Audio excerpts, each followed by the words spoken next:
Good morning. Welcome back to this national webinar series on local governments for sustainable development, good practices from Kerala. This time, we have, in continuation of the previous programs, we have a new theme called reduction of waste through behavioral change, which is a very difficult thing to achieve, and the green protocol experiences of the local self-governments in Kerala. So, thanks for supporting us all these times. And we have with us Dr. K. Vasuki, IAS, who is at the moment the Director of the Department of Agriculture, Development and Farmers Welfare.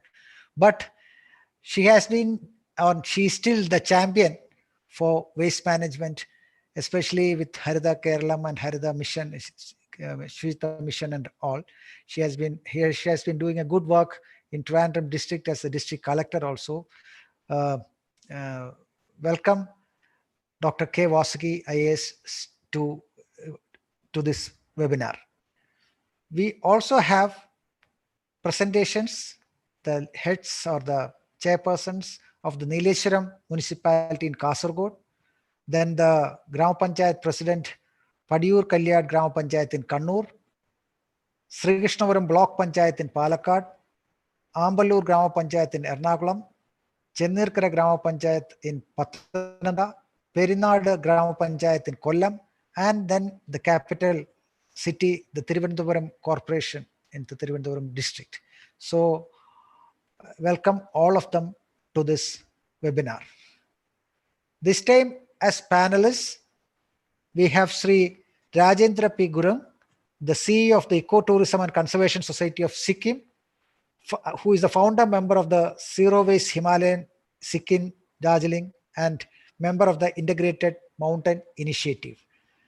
Also, we have Dr. Sonia Devi Henam, the Deputy Program Manager of the CSC in New Delhi, and our good old friend who has been a champion for these kinds of activities, Sri Shibu Ken, who is now with the GAIA India coordinator. So these are the panelists with us. Welcome all of them. And of course, we have the teams from Harida Kerala Mission, the KILA and the Gulati Institute who are with us. And all of you who have been supporters of this venture and keen to work with us.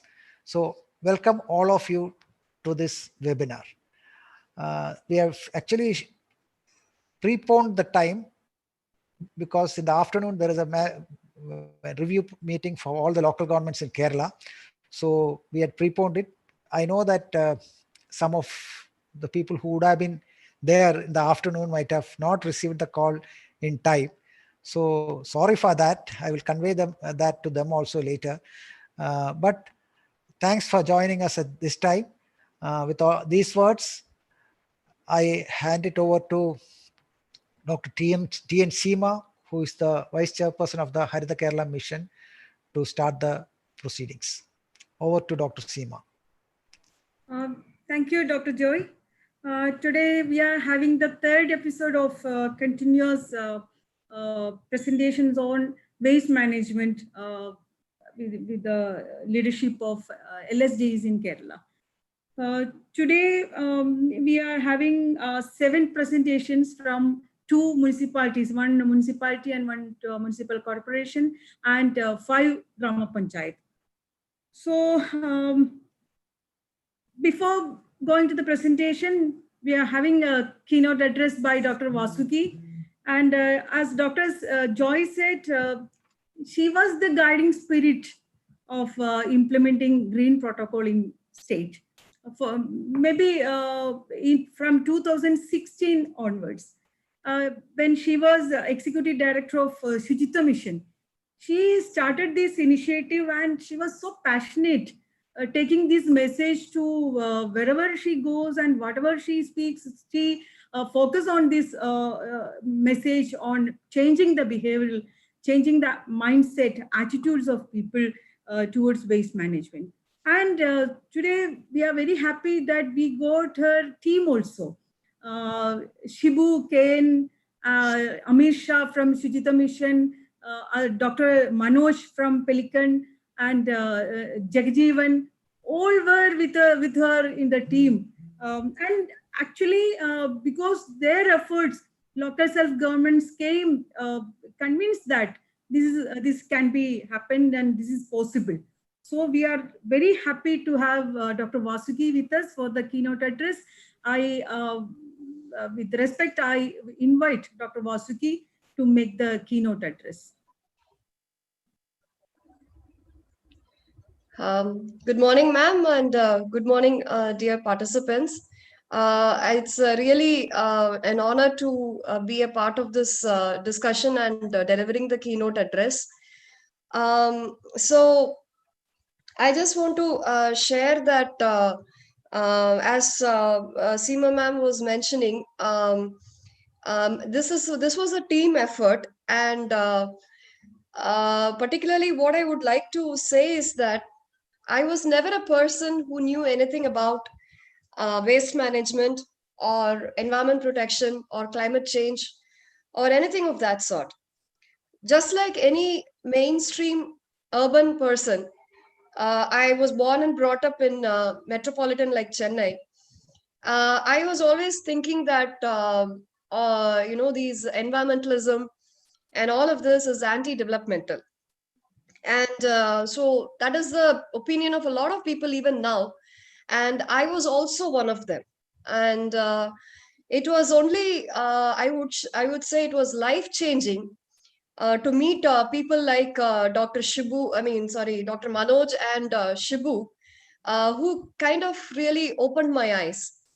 I always say, and I always maintain this in a way, both of them are like my gurus, because once they spoke to me, I still remember the days when both of them met me for the first time.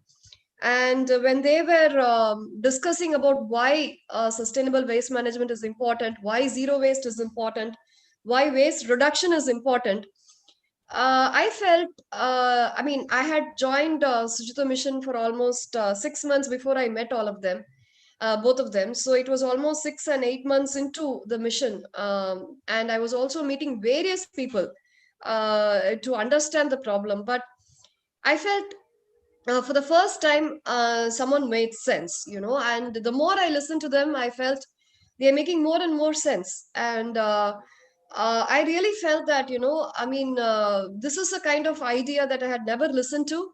And so this was really eye opening. And my life and my attitude towards everything never remained the same. So then questions kept on coming up in my mind. That is the first time in my life I would say that I was asking all the right questions. So then I even started questioning what is development. So if what we are doing is polluting and destroying our planet, and eventually even destroying our own happiness, I don't think I'm hoping that all the participants here would agree with me when I say that we might be the most comfortable and most technologically advanced and safe, and probably, again, to use a word, the most comfortable generation ever on this planet. But can we call ourselves the happiest? Can we call ourselves the healthiest? So these are the questions that kept coming to me, and I'm posing the same questions to you. Are we the happiest? Are we the healthiest? So both in terms of mental health or physical health or social health or emotional health, are we the healthiest and the happiest is a question that keeps coming up again and again. And are we living life fully? So right now, especially under the current COVID scenario, these questions have become all the more relevant. So I found that eventually what I understood was that waste management was the door or the window to the reality of climate change. It was one of the first steps that we take to for the society and for the people towards sustainable lifestyle. So I feel it is one of the first steps that we have to climb and resolve the problem. One of the first problems that need to be resolved if we are to ensure that we survive on this planet. Now, Stephen Hawking says that if we remain to be in this planet for the next 100 years, we should be ready to face the threat of extinction. Now, he said 100 years, but I feel, we are already at the verge of facing extinction. And, I mean, from the scenario that is surrounding us, I feel we had already started a very quick march towards human extinction. This planet is going to be there whether or not humans are there on this planet. But whether we are going to be there on this planet is a big question mark. So at this juncture, today's topic, Green Protocol, I feel is one of the first very small baby steps that we need to take if we have to move towards a sustainable future. Now, here I would like to talk something about the resistance to change. As Seema ma'am was mentioning, I always believe that people's behavior can change. It can change and it does change. But there is always a mental resistance before that behavior change actually happens. And which is why this mental resistance and the refusal to move out of the comfort zone. Now, we are all comfortable with our concrete buildings and the air conditioned rooms and all the creature comforts that we have with our gadgets, with our refrigerators and televisions, that we just do not want to move out of this comfort zone. But if we remain in the comfort zone, that is not going to ensure our survival. Survival and being in comfort zone are two different things. And so sooner we realize this, the better. And when we proposed Green Protocol, I remember for the first time in the National Games, there was so much of mental resistance, I would say, which was being displayed in, what was the mental resistance that was happening inside people's minds was manifesting in terms of negativity, in terms of hostility. And we were even called impractical, I mean, all sorts of names were there, that it's highly utopian, it's very idealistic, not practical. So just cannot be done. And, people wouldn't accept. These have been done for so many years now. How do you expect to change overnight? So nothing changes overnight, but everything has a beginning. Somewhere it has to begin. Whether it is Green Protocol or sustainable lifestyle or reducing our carbon footprint, it has to begin. It has to begin step by step. And probably, now steps are not enough. We need to make leaps. We need to maybe, marathon is not enough. We need to really sprint, because, that is the kind of situation we are living right now. I mean, why COVID situation had affected us? On the one hand, we completely destroyed the fragile ecosystems of a forest, and we allowed the viruses and bacteria that were hidden in this ecosystem, which were not coming in contact with humans. And these viruses and bacteria have now managed to escape this effective ecosystems because we destroyed them. And now it is backfiring. So what we sow, we reap. And we sow destruction and we are reaping destruction. Now it is time that we sow healing. We sow sustainability. We sow survival of everyone. So because humans cannot survive alone on this planet, that is just not possible. Unless each and every organism which is part of the ecosystem survives, only then humans can survive. So whatever step that we take, there will be resistance, there will be mental resistance. And I'm seeing that every day in every endeavor that I take. But that shouldn't stop us. I hope at least I see 45 participants today. I only wish and I pray and I hope that now it increased to 46. So these 46 participants, I really hope that we do not succumb to the mental resistance that exists in the society, but really stand up and bring about the change that is required so that we can survive on this planet. And that change has to start in a person's mind, and each person's mind, each human's mind who's living on this planet, that is the place that the change has to start. And I feel green protocol is just a small baby step towards that larger change that this world requires. I hope that this will be the starting point for a global revolution that we badly need. The entire humanity needs, whether it is us or any other country people live in.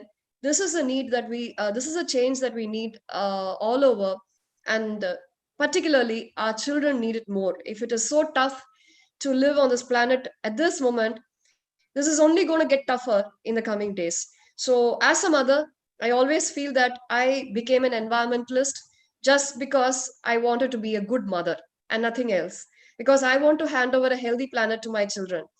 So, I have a lot of vested interest in protecting this planet because my children are going to live here longer than I would be. So, I am doing this as a duty to my children as a mother, and I hope that you can all look at it the same way. Uh, Thank you, ma'am, and thank you for all the organizers for giving me this opportunity to address a very elite group of participants that we have today. And I hope that this teamwork can be carried on and bring about the change we need. Thank you so much. Thank you, Dr. Vasuki. And we assure you it is not just 46, it's 46 in the Zoom meeting, and others are watching through Facebook. It is live on Facebook. And Okay, ma'am. we miss your inspiring speeches on waste management for a long time. Thank you for coming back to waste management. Thank you, ma'am. Thank you, ma'am. Yeah. Now we are going for the presentation, but before presentation, I would like to present a brief status report on the state level process on implementation of Green Protocol. What were the steps taken for the implementation of the Green Protocol? I request Miraj to help me for the presentation.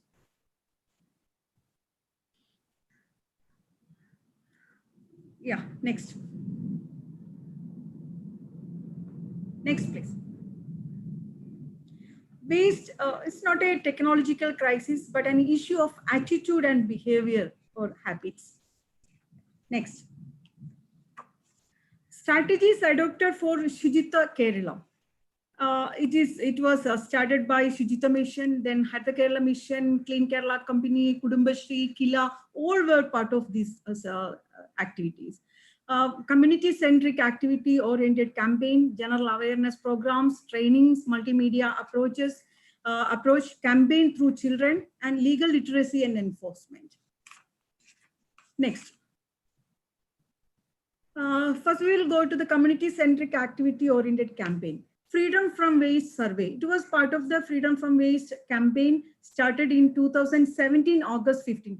Actually, the different steps are going on now also. Then mass cleaning campaigns during October 2nd, Independence Day, Republic Day, and pre-monsoon cleaning, mass campaigns were organized. Then Green Protocol for public functions and offices, promotion of alternative products. Then general awareness programs, classes, seminars, street plays, flash mobs, FB lives, rallies and marches, wall writings, webinars, all these activities you can see in the presentation of the LSGs, how they improvised, maybe better way in their local area to implement these IEC programs. Next. Training programs. Training programs for elected representatives, officials, resource persons, and Hatha Kerala Mission, Kila and SUCHITWA Mission were the main organizers for these training programs. And all these trainings were kind of mass education programs. Next. Multimedia approach. There were clippings through channels, or the data is there, video documentaries, advertisement in buses, advertisements in film halls, All India Radio and FM channels, booklets, posters, leaflets, advertisements in railway station, all went up to the grassroots level. Next. Campaign through children. Actually, our main focus was on children and in family. Campaign through schools, vacation camps, had project work, Campaign through schools were conducted in the campaign like Hardolsavam, collectors at school, and during the vacation, summer vacation, Grishmolsavam, Jagradolsavam, and pencil camps were conducted. Projects were mainly through student police cadets, NSS, and NCC. Competitions, quiz, essay writings, paintings were organized. Next. Legal literacy and enforcement. It was very important intervention happened in the last 2 years. Comprehensive handbook for legal literacy. Number of campaigns conducted, number of participants are there, I am not repeating. Number of local bodies started enforcement. Actually, the number is adding to this 392. Total number of cases charged during 1920 is 8,170. Total fine collected in 2019 and 2020, between 2019 and 2020, by the local self-governments are 1,29,14,260. Next. Green protocol at a glance. Number of institutions under LSGs implemented green protocol. It is included, so these schools and government offices also. And number of other government institutions, 10,490. Marriage, family functions, social gatherings, and local festivals also follow green protocol. Next, waste production through green events. Total number of green events in 1819 is 313, 1920, 383. Approximate quantity of waste reduction in tons, 1819 it's 455, and 1920 it's 330. Some of the major green protocol events. Swearing of new government in 2016. It was with the leadership of Dr. Vasuki and her team. Green election parliament in 2019. State conference of political parties and organizations. Exhibitions in connection with the second anniversary of government. State school Kalolsavam. Karkidakavavu Belidarpan. Trishur Puram. Honoring of fishermen for the activities in flood affected areas. State level declaration of green protocol by Honorable CM. Religious conventions like Maraman and Cherugolpura. Actually, in Maraman and Cherugolpura, lakhs of people attend for this event in a day. And some of other major green protocol events.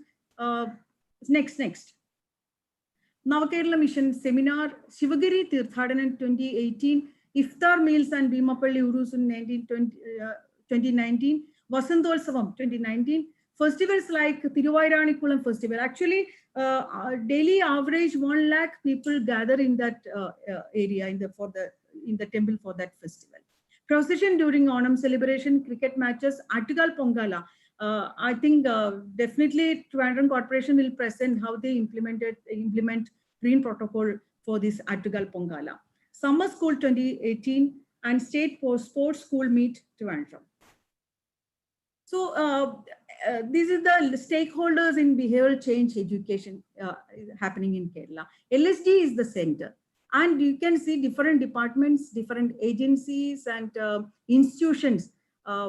They all are working as a part of this implementation of green protocol at the LSG levels and in the state levels. Next. So influencing entity in proximity can make the highest level of change in attitude and behavior of a person. The LSGs in Kerala proves it. So we are going to the presentation and we can watch how they made this green protocol possible. So we are going to the first presentation by Neeleshwaram Municipality. People themselves coming forward to make the public places waste-free and carrying and using eco-friendly products are the things which any local body wishes to see. Though with meticulous effort, Neeleshwaram Municipality has succeeded to a great extent of fulfilling this dream. I request Chairman Neeleshwaram Municipality to present their experience.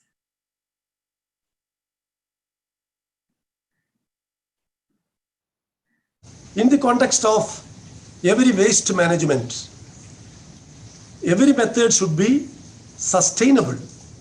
Then only it will be continued for the needs of today and to meet the aspirations of the next generation. Neeleshwaram Municipality in a very simple and humble way, adopted this methodology for the waste management, particularly for the organic waste management. Source reduction is the most important point. That also we have done. One of the most important factors which helped us to continue this system of the waste management is the wholehearted support and the involvement of the members of the Harita Karma Sena. In Nileshwar, regarding the waste management, we continued the consistency as a principle, and so it was very helpful for us to make this program a success. Neeleshwara municipality is situated in the southern part of Kasaragod district, spread out over an area of 26.77 square kilometer with a population of 40,802. The municipality consists of 32 wards with 12,000 houses and 28 public institutions.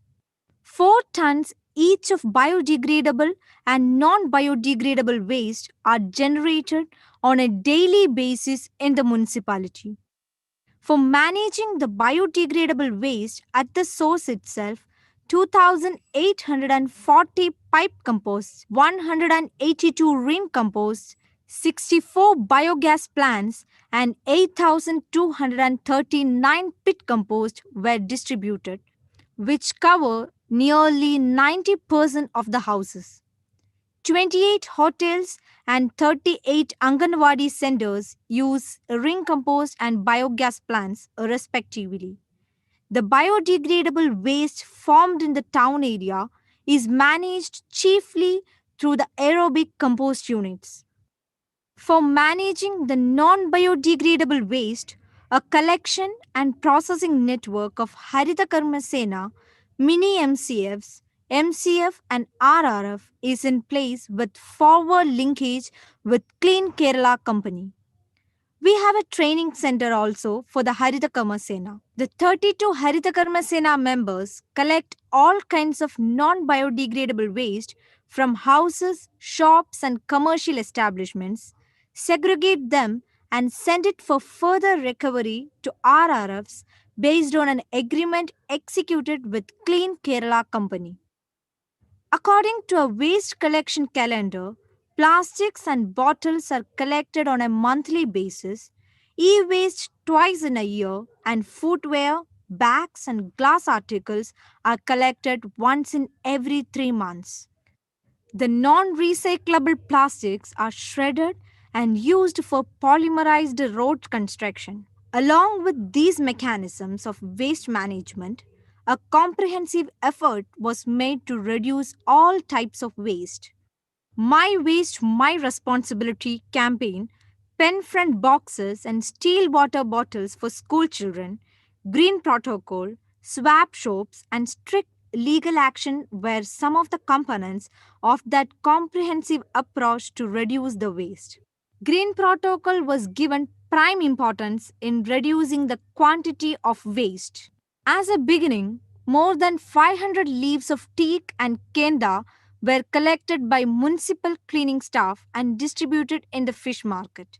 As the next step, pen front boxes intended to collect disposed pens were installed in Taluk Hospital, Homeo Hospital, PHC, schools and municipal office.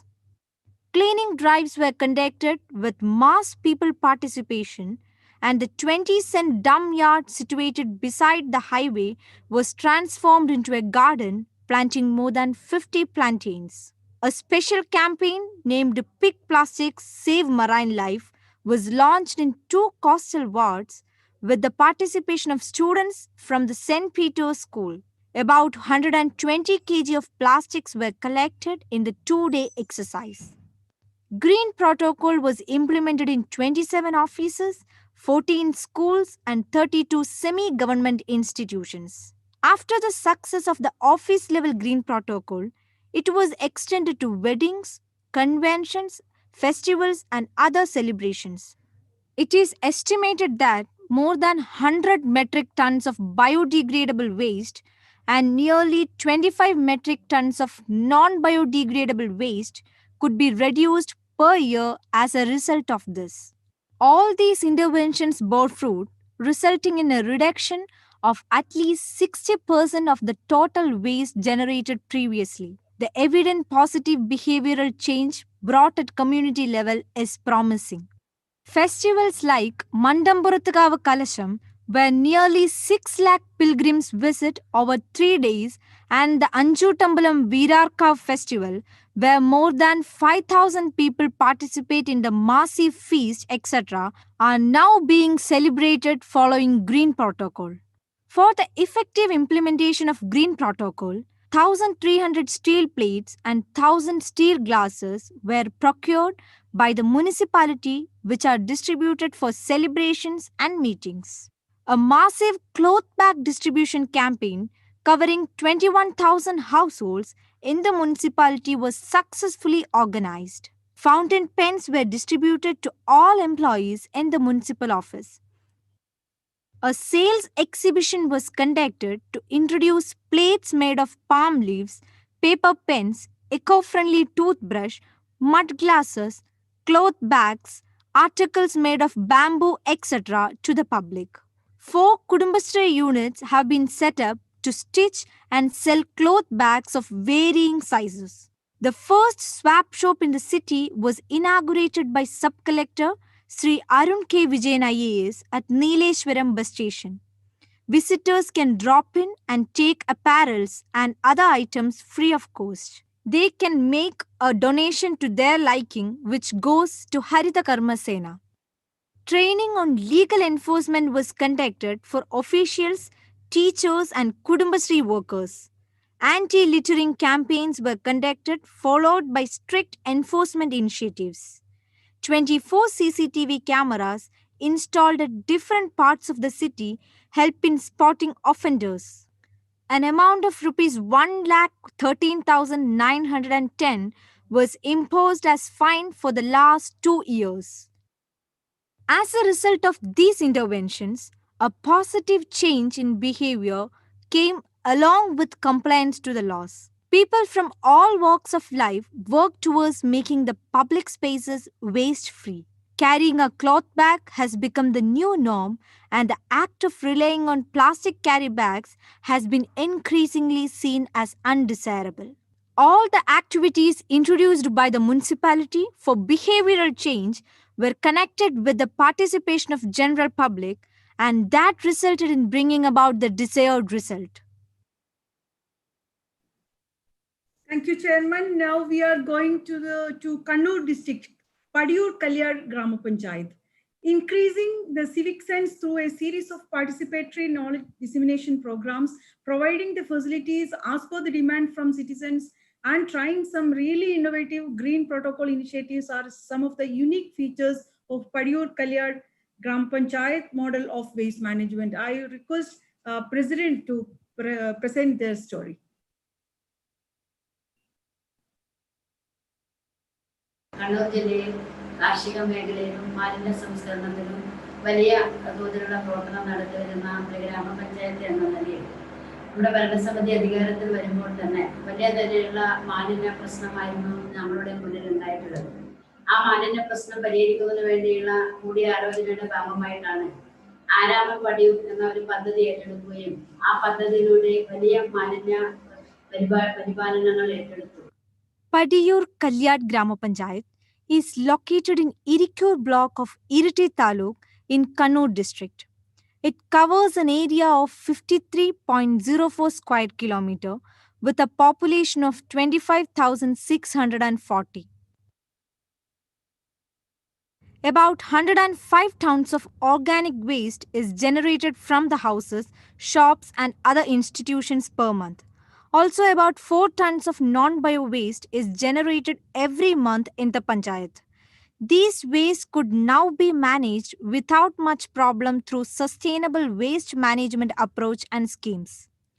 About 45 tons of bio-waste per month is treated at source by installing pipe compost or ring compost units in 3,000 households. About 30 tons of organic waste per month is treated at source through 2,000 kitchen compost pits. In addition, 3 units of Tumpur model composting system have been set up for the treatment of organic waste in chicken shops and vegetable shops. The 20-member Haritha Karma Sena collects non-bio waste directly from 5,250 households and 380 establishments in 15 wards of Panchayat every month. The collected plastic waste is sent to MCF and segregated at the MCF and then sent to the RRF of Irikur block located in Padiyur Kalyad Grama Panchayat where it is shredded. Bottle booths have been set up at all the important centers in the Panchayat for collecting plastic bottles. It collects about 2 quintals of plastic bottles a month. Mass cleaning is done every 3 months by forming clusters at the neighborhood level. ജനകീയമായ ഇടപെടൽ എന്ന നിലയിൽ ഹരിത പ്രോട്ടോക്കോളാണ് പ്രവർത്തനമാണ് ഏറ്റെടുത്തിട്ടുള്ളത്. കല്യാണ വീടുകളിലും ഗൃഹപ്രവേശനങ്ങളിലും സമ്മേളനങ്ങളിലും എല്ലാം തന്നെ ഹരിത protocol നടപ്പിലാക്കാൻ വേണ്ടിയുള്ള ക്യാമ്പയിൻ ആരംഭിച്ചു. We have given prime importance to green protocol activities for reducing the quantity of waste generated. Since the formation of Haritha Karma Sena on November 1st, 2016, the use and disposal of plastic bags has been gradually reduced. A meeting of political party representatives, church and temple committee representatives, and business and industry representatives is convened once in every 3 months to assess the implementation of the Green Protocol. As an alternative system for the PVC flux banners, cloth banner writing groups were started at 3 centers in the Panchayat and they were given training. The community slowly began to adopt the Green Protocol in marriages and other functions where the elected representatives and officials of the Grama Panchayat took a strong decision not to attend any ceremony or function that did not comply with the Green Protocol.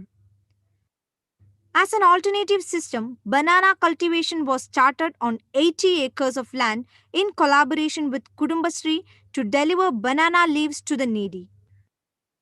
The Panchayat has purchased 500 steel plates, 500 ceramic plates, 2,000 steel glasses and 500 steel ice cream bowls and is renting them to the needy through Haritha Karma Sena.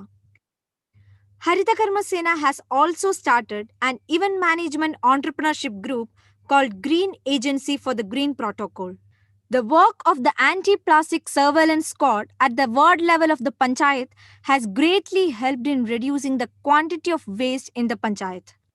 The squad detects and informs the Panchayat the use of PVC flux, plastic, disposables, depositing or burning of waste in the ward, and the Panchayat in turn takes immediate action. Action has been taken in many such cases. Anti-plastic surveillance squad is now doing a yeoman service in this matter. Plastic bottles and bags have been completely banned in the schools as part of the Green Campus project. Steel water bottles and cloth school bags were distributed for all the children in the first phase, and pen booths, plastic collection bins, and bio-waste treatment facilities have been set up in schools. A directory of sanitary waste management regulations and awareness has been distributed to all households in the Panchayat. In order to spread the message of cleanliness, rallies and cultural performances were conducted.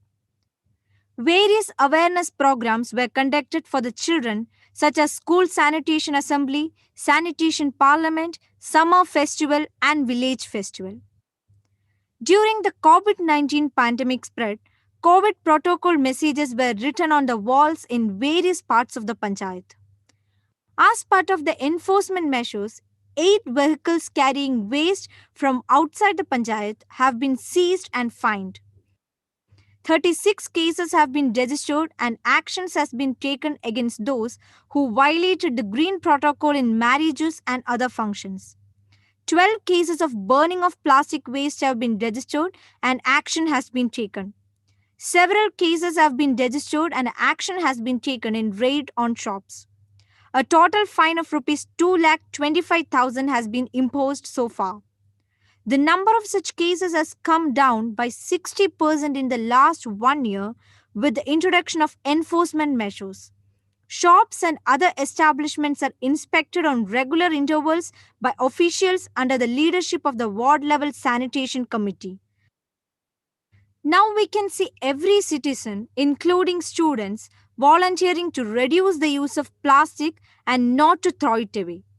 Even the Anganwadi children put the cover of the candy they eat in the basket. Bamboo and straw baskets have been set up in the place of plastic bins in the Panchayat office and in all elite institutions. Roadsides with no PVC flux boards and banners and path sans plastic waste are now becoming the hallmark of Padiyur Kalyad Grama Panchayat. The success of all these lies in the fact that public is actively working with the Panchayat to maintain a total clean Padiyur. ഈ 5 വർഷക്കാലം കൊണ്ട് നമ്മുടെ ഗ്രാമപഞ്ചായത്തിലെ മാലിന്യത്തിന്റെ അളവ് വലിയ തോതിൽ കുറക്കുവാനും plastic വലിച്ചെറിയാത്ത നിലയിലേക്ക് കൊണ്ടുപോകാനും സാധിച്ചത് ഈ മാലിന്യ സംസ്കരണ പരിപാലനവുമായ പദ്ധതി ഏറ്റെടുത്തതിന്റെ ഭാഗമായിട്ടാണ്. Thank you, President. Now we are going to Palakkad district, Sri Krishnapuram Block Panchayat. Waste management is often considered as the responsibility of Grama Panchayat and municipalities, in which the Block Panchayat has nothing to do. But Sri Krishnapuram shows how a Block Panchayat can intervene in this by successfully coordinating the Grama Panchayats and thereby strengthening them. I request Block Panchayat President to make the presentation.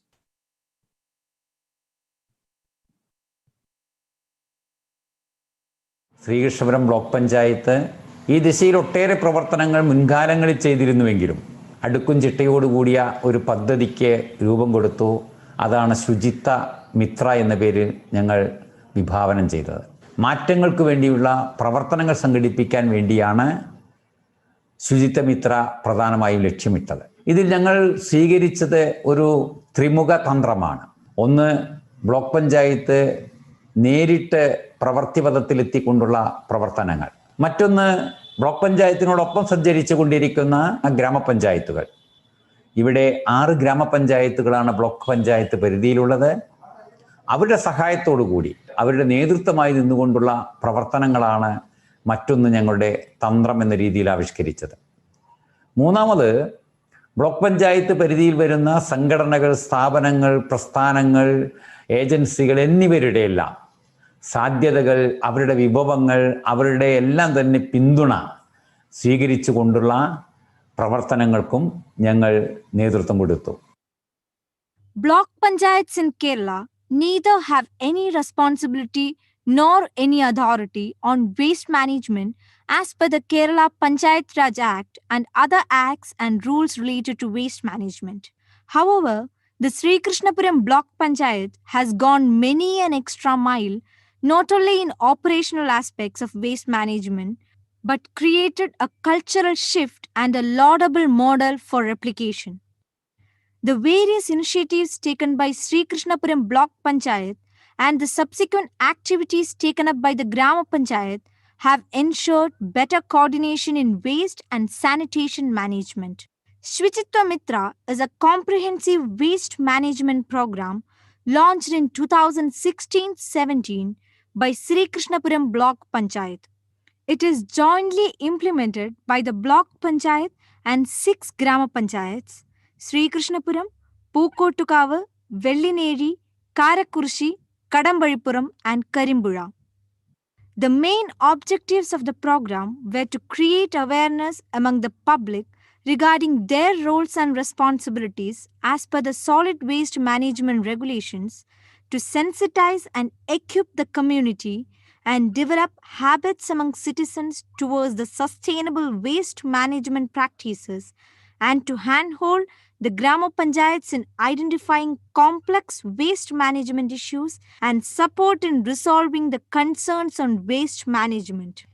Convergence of various stakeholders such as MGNREGS, Kudumbashree, Health Department, different educational institutions, charity organizations, etc. was successfully done through SUCHITWA Mitra. Baling machine was installed using the Block Panchayat funds in the material collection facility situated in Pookkottukavu Grama Panchayat. Block Panchayat also supported vehicle for the transportation of plastic collected from different Grama Panchayats to the baling unit. With the above two facilities in place, timely household collection of waste and user fee by the Harita Karma Sena members was ensured, and this helped in building a strong system. Similarly, an amount of rupees 6 lakh was provided for the expansion work of the MCF in Vellineri Grama Panchayat, which helped in effective operations of the MCF in the Panchayat. SUCHITWA Mitra Grama Sabhas and awareness sessions to the Kudumbashree members, students and health workers were conducted through Harita Keralam SUCHITWA Mission resource persons for achieving the objective of SUCHITWA Mitra of managing biodegradable waste at source itself. The awareness campaign helped in reducing the littering of waste on the roadsides to a large extent. SUCHITWA Mitra organic vegetable cultivation program was implemented in different schools in the block, and compost for vegetable garden was received from the individual households. As part of facilitating community-based waste management mechanisms, 11 Tumburmuri plants were established in selected schools and Kadambaripuram Primary Health Center. This has helped in propagating the message that scientific waste disposal at the institutional level and community level is possible. Apart from the above, pen bin boxes were distributed in the educational institutions in the block panchayat to convince the students and public on the need for reuse of plastic pens in different forms. Block Panchayat had made elaborate preparations to ensure that the green protocol is implemented under its geographical area. In the initial phase, a training program was organized at the block level under the leadership of Harita KERALAM Mission, SUCHITWA Mission resource persons. A green protocol workshop was organized for the nodal officers of the government offices and other institutions like banks and cooperative institutions. As a first step, Green Protocol was implemented in Block Panchayat Office and 6 of its affiliated institutions.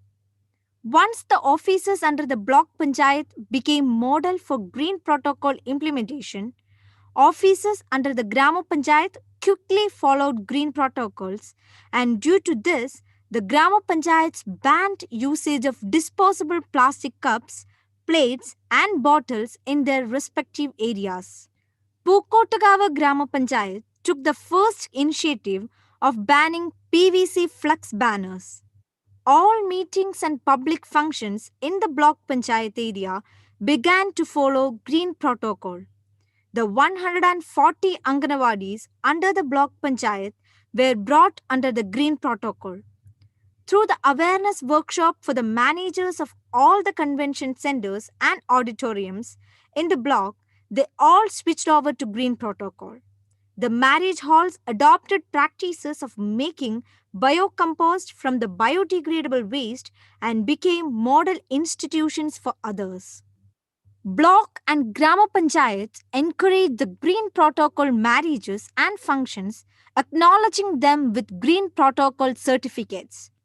With the advent of Kudumbashree units supplying steel glasses and plates on a rental basis, most of the functions and programs in the block panchayat area now follow Green Protocol. Under the leadership of Kudumbashree, manufacturing of cloth bags and paper seed pens were started with a view to provide alternative products. As on date, around 21,000 paper pens produced in the unit have been distributed. A large number of students in the schools in the block panchayat area started using stainless steel utensils instead of plastic bottles and tiffin boxes. Competitions were also conducted for the students for propagating the concept of Green Protocol. For strengthening the activities of legal awareness program, which was conducted under the leadership of Harita Kerala Mission, a help desk was established at block level with representatives from police, health, representatives from LSG and resource persons from Harita Kerala Mission and SUCHITWA Mission.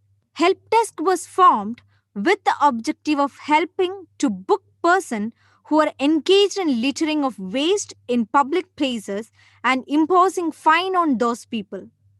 With the enforcement of laws, unauthorized poultry farms and pig farms were restricted, which resulted in the substantial reduction in the waste generated. The help desk facility also functioned as a continuous monitoring system of the Green Protocol activities. All these activities have been carried out by joining hands with the Grama Panchayats, taking them into confidence and with a view to strengthen them. The entire program is a testimony to the strong will and influencing abilities of a block panchayat with no authority vested, making a huge socio-politico-economic sustainable paradigm shift with sheer will and clarity of conviction. Thank you, President. Now we are going to Ernakulam district, Ambalur Grama Panchayat.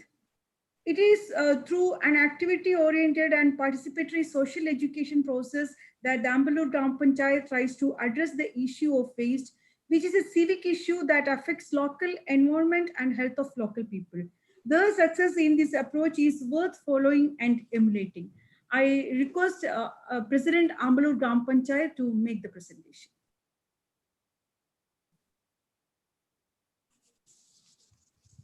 വീടുകളിലെയും മാർക്കറ്റുകളിലെയും ജൈവമാലിന്യ സംസ്കരണത്തിന് ഒരു പരിധിവരെ പരിഹാരമുണ്ടാക്കാൻ ഞങ്ങൾക്ക് കഴിഞ്ഞു. എന്നാൽ വീടുകളുടെയും കച്ചവട സ്ഥാപനങ്ങളുടെയും എണ്ണം വർദ്ധിച്ചതിലൂടെയും ഈ പഞ്ചായത്തിലൂടെ കോട്ടയം എറണാകുളം റൂട്ടിൽ വാഹന ഗതാഗതം വർദ്ധിച്ചതിലൂടെയും മാലിന്യം പ്ലാസ്റ്റിക് കൂടുകളിലും ചാക്കുകളിലും കൊണ്ടുവന്ന് റോഡുകളിലും ജലാശയങ്ങളിലും ഉപേക്ഷിക്കുന്ന സ്ഥിതിയുണ്ടായി. ഇതിന് പരിഹാരമുണ്ടാക്കാനാണ് പിന്നെ ഞങ്ങൾ ശ്രമിച്ചത്. Ambalur Grama Panchayat is located in the southern tip of Ernakulam district, sharing common boundary with Kottayam district. The Ernakulam-Kottayam state highway passes through this suburban panchayat. Thottara Puncha runs the rice bowl of Ernakulam district, having an extent of 550 acres of paddy field spreads over Ambalur Panchayat. Panchayat is having an area of 22.59 square kilometers, with 8,268 households, 858 commercial establishments, and other institutions. The population is 25,268 as per the 2011 census. Ambalur Grama Panchayat prepared a draft plastic waste management bylaw in November 2016, and 2 rounds of consultations with merchants and residents associations were conducted on that. The final bylaw was passed by the council in April 2017, considering the suggestions from the stakeholders. As part of the Freedom from Waste campaign, a survey was conducted during August 2017 with active participation of 200 systematically trained Kudumbashree volunteers. The panchayat emerged as a model to the entire district through a series of action-oriented campaigns in the field of solid waste management. The panchayat renovated 2 community biogas plants, which had been installed during 2008-9 and remained defunct during the improper management for about 10 years. Rupees 3.5 lakhs was spent on this, and these plants now treat 50 kilogram and 100 kilogram per day. The panchayat distributed 212 household biogas plants, 30 biobins, and 173 compost pits as part of plant scheme and MGNREGS. Biogas plants were installed in 15 Anganwadis and 7 schools in panchayat area. For door-to-door collection of non-biodegradable waste, Haritha Karmasena was constituted on 2017 October 25th as 3 micro-enterprises groups. A new 950 square feet MCF was built using Swachh Bharat Gramin Fund. To strengthen and support the activities of Haritha Karmasena, various campaigns were launched with the help of Haritha Sahaya Sthapanam, IRTC. Clusters comprising of 50 households were formed to support source-level segregation and enhance user fee collection. As part of the campaign, numerous meetings of the residents and merchants associations were also conducted.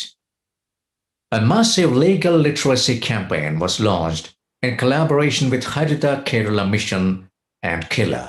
Panchayat level workshop, followed by 16 ward level legal literacy training programs against the dumping and burning of solid waste were conducted.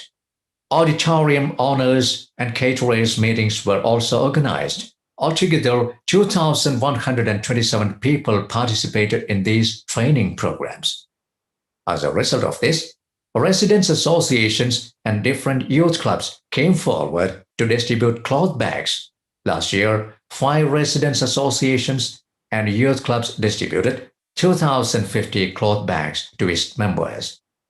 To promote the use of alternate products and to reinforce the slogan Reduce, Reuse, Recycle among children, the Panchayat distributed pencil pouches made up of upcycled cloths to all lower primary students in Panchayat. The program named Untitled Chapter was organized in association with Haritha Kerala Mission, St. Teresa's College and Ambalur Janata Service Cooperative Bank on 1st June 2019. 815 pouches were distributed to school students. For the promotional activities of cloth pouches, posters and trolls were used extensively. The Green Protocol campaign was used as an effective tool for awareness creation. Rallies were conducted and workshops for implementing offers were also organized. Panchayat office, other offices under administrative control of Panchayats, schools and Anganwadis follow Green Protocol guidelines.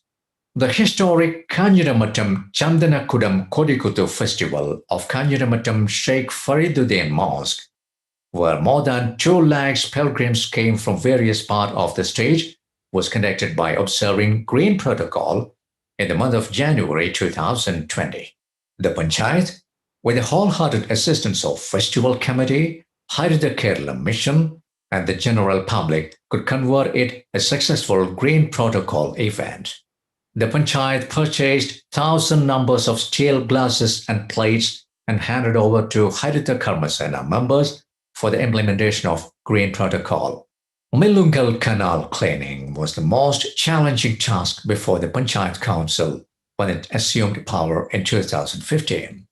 For years, the Millungal Canal and its bank, right at the heart of the Ambalur Panchayat, were convenient spots for waste dumping.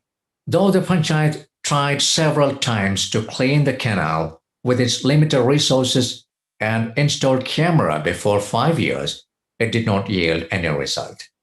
In 2019, the 1 kilometer stretch canal was cleaned with the help of Irrigation Department, with estimated cost of 13 lakhs, and government sanctioned a tourism project worth 2 crores in the waste-laden Puramboku land adjacent to the canal in response to a proposal submitted by the Panchayat. The real challenge was to prevent the usual practice of illegal dumping and sustain the cleanliness. The Jagrata Samiti, organized by different stakeholder groups whose timely interventions and the stringent enforcement activities of Panchayat, followed by awareness campaigns and constant vigil, yielded results. The abandoned waste bags were reopened and searched for evidences of offenders in several instances. Rupees 42,000 was levied as fine from 15 offenders. This changed the scenario, and now Panchayat could maintain 1 kilometer long stretch of canal clean and tidy with active support and monitoring of a responsible civil society. A park was opened as part of tourism project in July 2020, and a sewage treatment plant was installed there. Various campaigns and concrete steps taken by the Panchayat in this direction helped to reduce an estimated quantity of 93 tons of waste in Panchayat area last year. The Panchayat was chosen for Chief Minister's Green Award during 2019, and the cash award, along with Plant Fund of 2020-21, earmarked for several innovative green projects that include distribution of 7,500 cloth bags to all households, installation of 16 bottle boards in public places, sheet pad projects, biocompost units, swap shop, office space and micro enterprises units for Haritha Karma Sena, and so on, for ensuring the sustainability of the successful initiation. We believe that the Ambalur Panchayat could successfully show the way how a civic issue that affects the local environment and health of local people to be addressed. Our experience shows that through an activity-oriented and participatory social education process, the desired behavioral change of the community is easily possible. Thank you, President. Now we are going to Pathanamthitta district, Chennirkara Grama Panchayat. Habits and attitudes of people are to be changed first in a positive manner to bring about sustainable change in a community, especially those related to waste management. Citizen education along with strict enforcement measures are the reason behind the success of Chennirkara model of waste management. I request President of Chennirkara Grama Panchayat to make their presentation.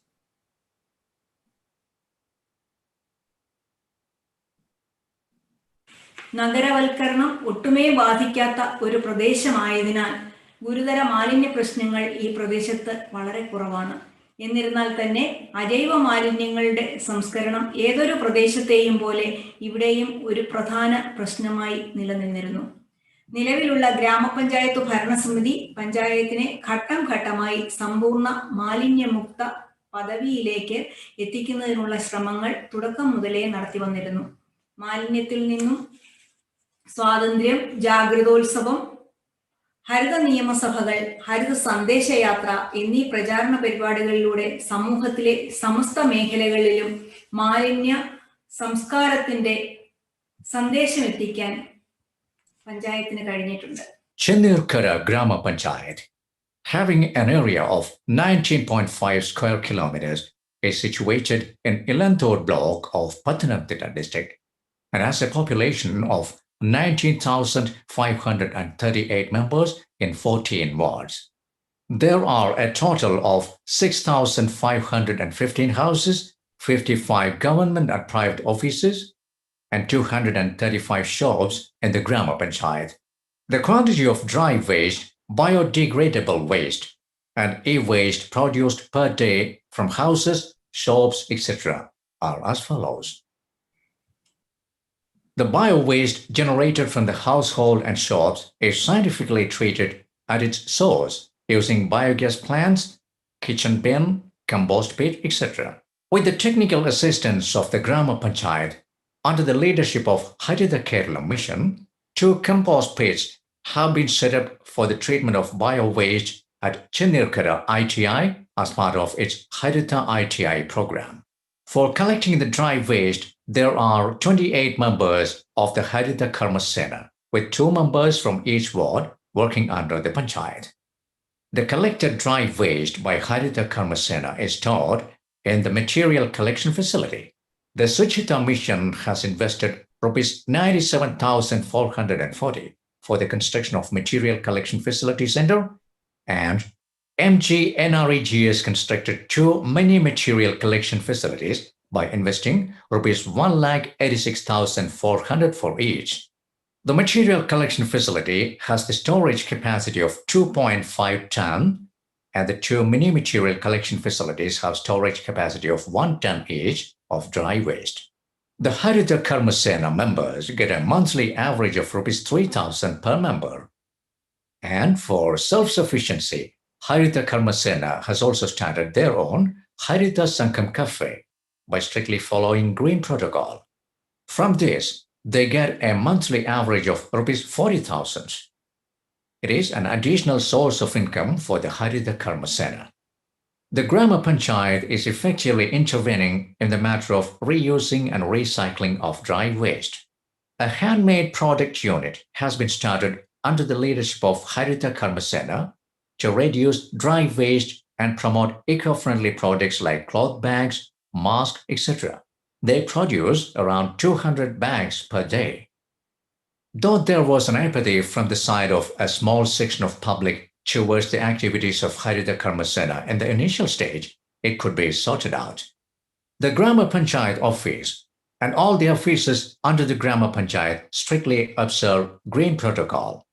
For this, a Panchayat level monitoring committee has been constituted, and there is a nodal officer in each office to monitor the Green Protocol activities in that office.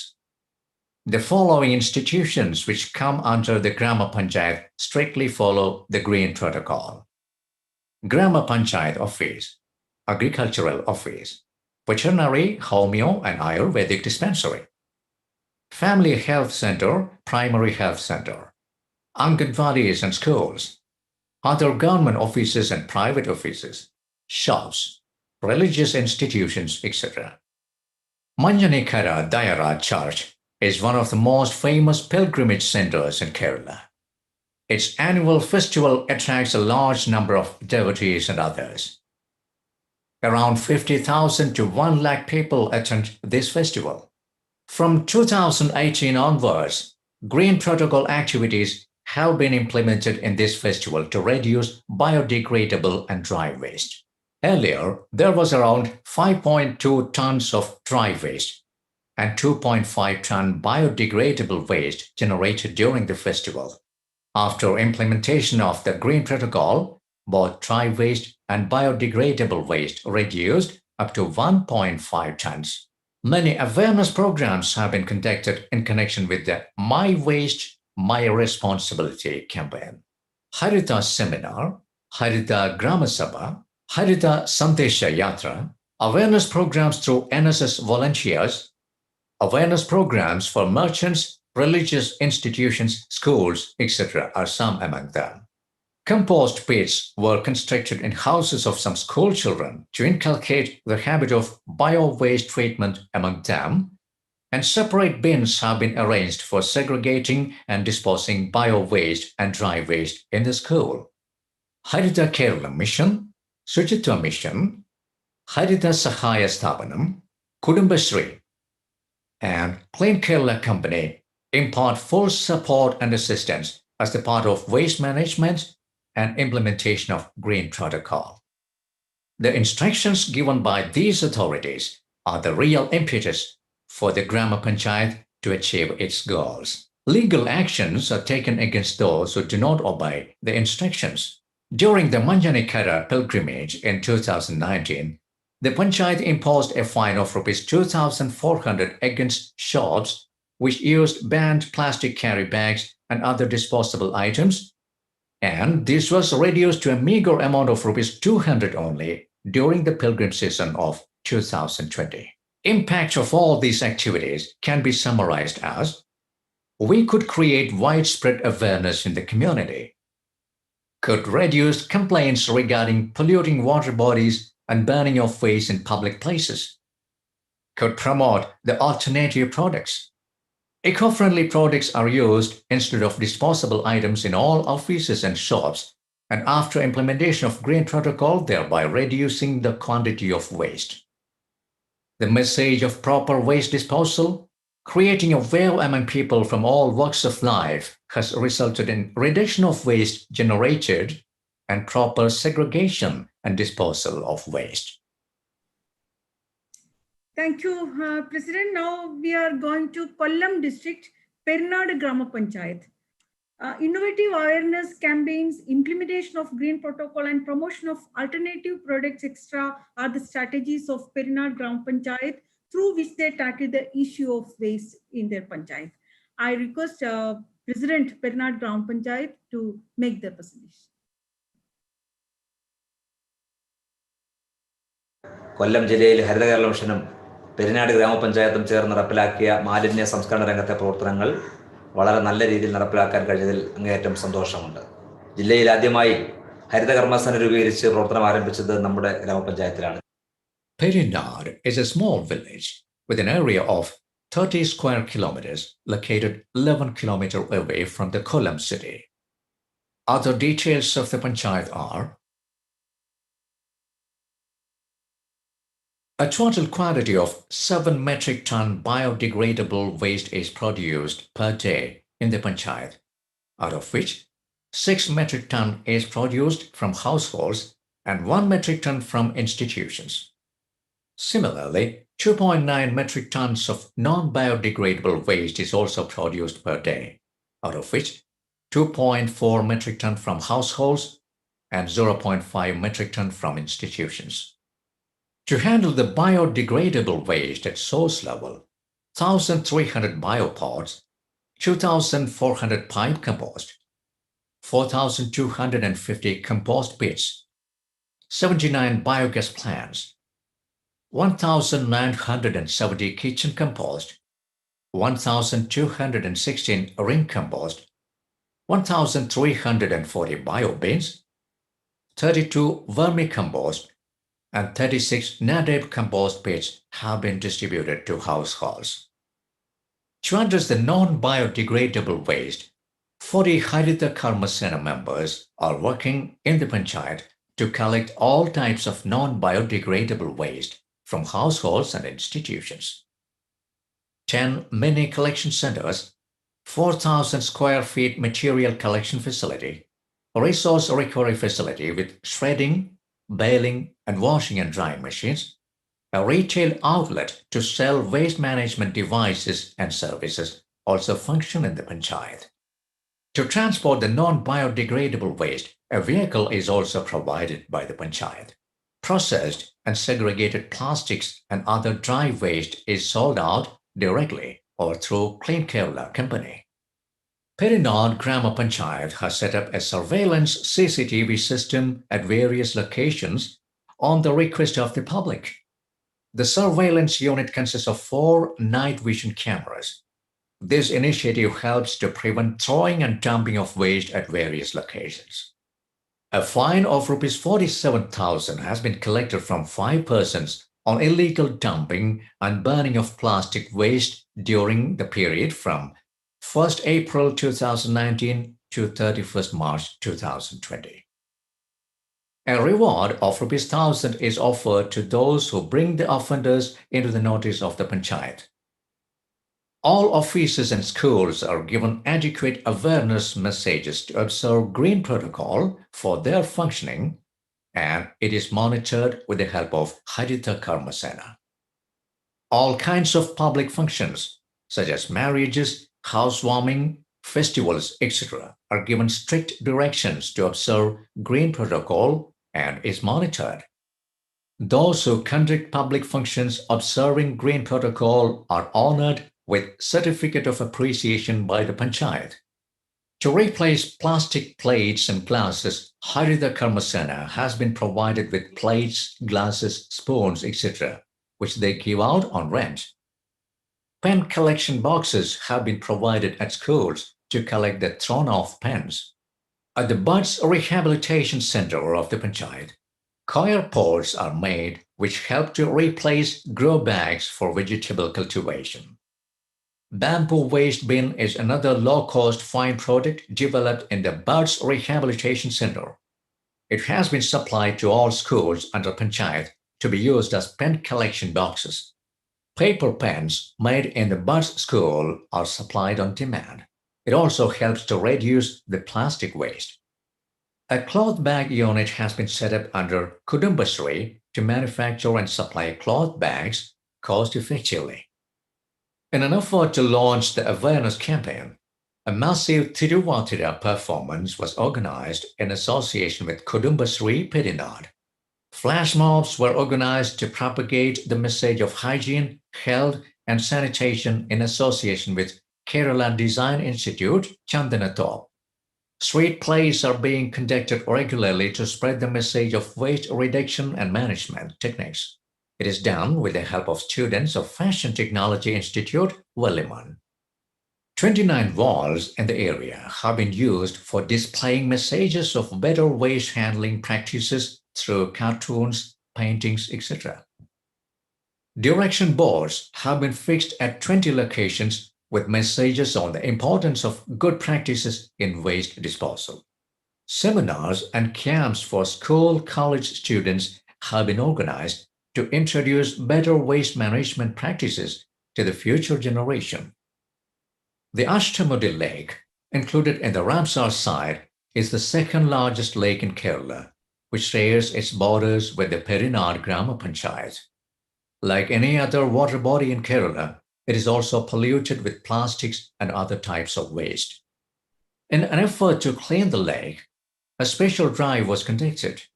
The wastewater pipes opened towards the lake were removed. Since then, legal measures are being taken against the violators of rules. Within the span of 3 years, the comprehensive waste management plan of Perinad Grama Panchayat has proven to be very successful. The Panchayat was selected as Model 1 Panchayat by the State Pollution Control Board to implement waste management programs in Kollam district. Also, the Panchayat won the Chief Minister's Harita Award of Harita Kerala Mission in 2019. With the comprehensive implementation of Green Protocol, legal enforcement, IEC activities, and production of alternative products, we can now confidently say that the production of waste has been reduced by 40%. ഹരിതശുചിത്വ പെരുമ പെരിനാട് എന്ന ലക്ഷ്യത്തിലേക്ക് ഞങ്ങൾ മുന്നേറുകയാണ്. ആ പ്രവർത്തനത്തിൽ ഹരിത കേരള മിഷന്റെയും ശുചിത്വ മിഷന്റെയും ഒക്കെ തന്നെ ഉള്ള വലിയ പിന്തുണ, ക്ലീൻ കേരള കമ്പനിയുടെ വലിയ പിന്തുണ തീർച്ചയായിട്ടും ഈ അവസരത്തിൽ ഞങ്ങൾ ഓർമ്മിക്കുകയാണ്. Thank you, President. Now we are going to the last presentation.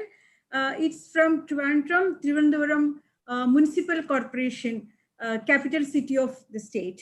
Success of the decentralized waste management system implemented by the Trivandrum Corporation is really a wonder considering the population and density of population of city.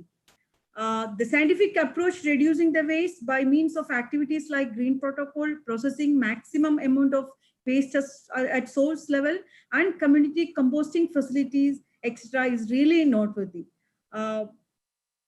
I request Mayor of Trivandrum Corporation to share their experience and show others how they make impossible possible. I request Honorable Mayor to make the presentation.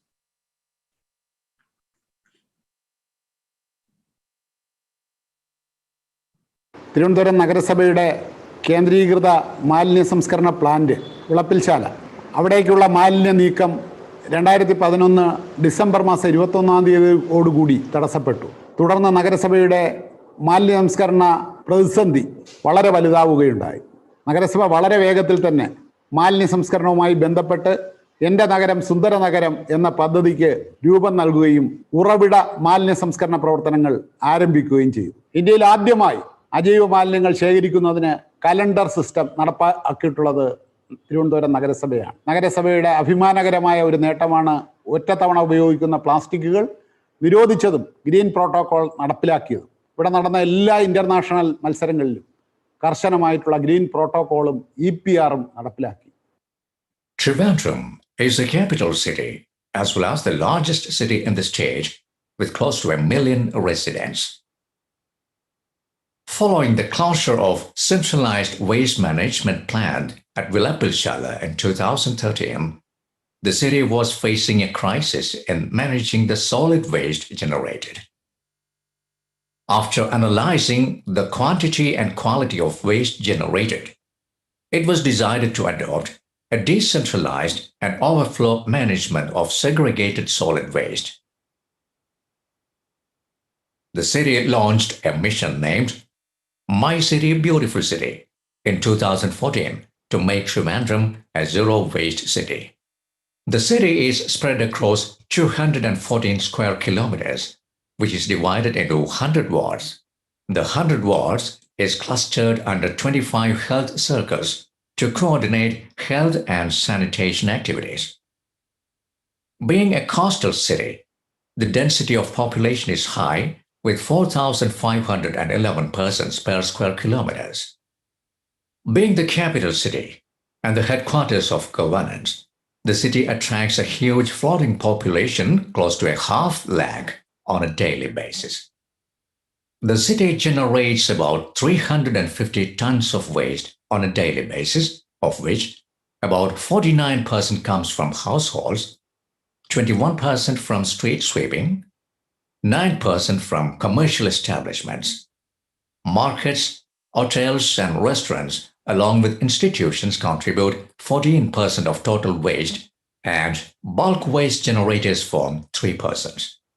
Sanitary waste is still a challenge, which is 4% of total waste generated. About 72% of our waste is organic, and the rest is non-biodegradable, dominated by paper, fibers, etc. Plastics form about 5% of total waste by weight.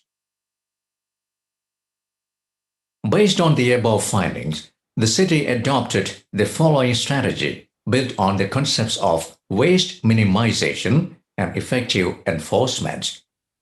Waste minimization became priority to control single-use plastics, and hence the city launched Green Protocol to eliminate single-use plastics. Segregation at source made mandatory across all sectors, and they were collected and transported through different channels.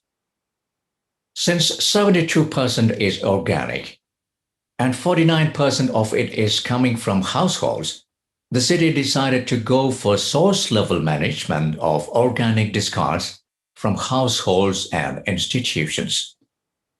Overflow management ensured that waste which cannot be managed at source or which cannot be sold for recycling are collected at cluster-level community facilities. Resource recovery was the approach, and infrastructure have been created in the public places. Currently, there are 54 material collection and recovery facilities and 2 resource recovery facilities functioning in the city. The city launched massive capacity building and sensitization campaigns and involved youths and students to form a campaign team called Green Army. The waste management services were linked to social enterprises in the city. The city took bold steps to minimize the use of plastics by banning the sale and use of plastic carry bags, single-use plastic cutleries, PVC flex banners, and plastic decorative materials. Also, efforts were made to promote the use of alternatives to plastics by promoting cloth bag enterprises, cloth bag distribution campaigns, hire services for steel plates and glasses in events. Also, projects on production of cloth pads and menstrual cups are going on.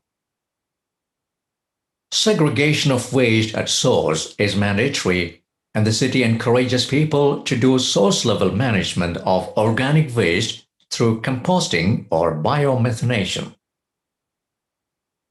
The city provides technical support, institutional support, and subsidies to install equipments for households, flats, residential complexes, and government institutions. The waste from different sectors are collected through different channels to avoid mixing up and to maximize the efficiency of management and technology. For example, the organic waste from hotels and restaurants are collected and is sent to authorized piggeries as feed. Meat waste, fish waste, and poultry waste is collected separately and is sent for rendering plants. Since the city cannot afford to find space for a centralized solid waste management system, the city adopted decentralized resource recovery. The city established 54 facilities across the city, which functions 16 hours a day and throughout the year. People can bring in their segregated waste for disposal in these facilities, and the service is totally free. People sell recyclable materials and bring in only low-value plastics and other materials, which is further segregated to add value for recycling. The decentralized system came in handy during the COVID pandemic and was helpful to manage the waste even in lockdown period. From this positive experience, we draw our motivation and confidence to expand the project even further. Smart Trivandrum app is a window for a resident to access all services related to solid and liquid waste management, as well as to report issues related to waste.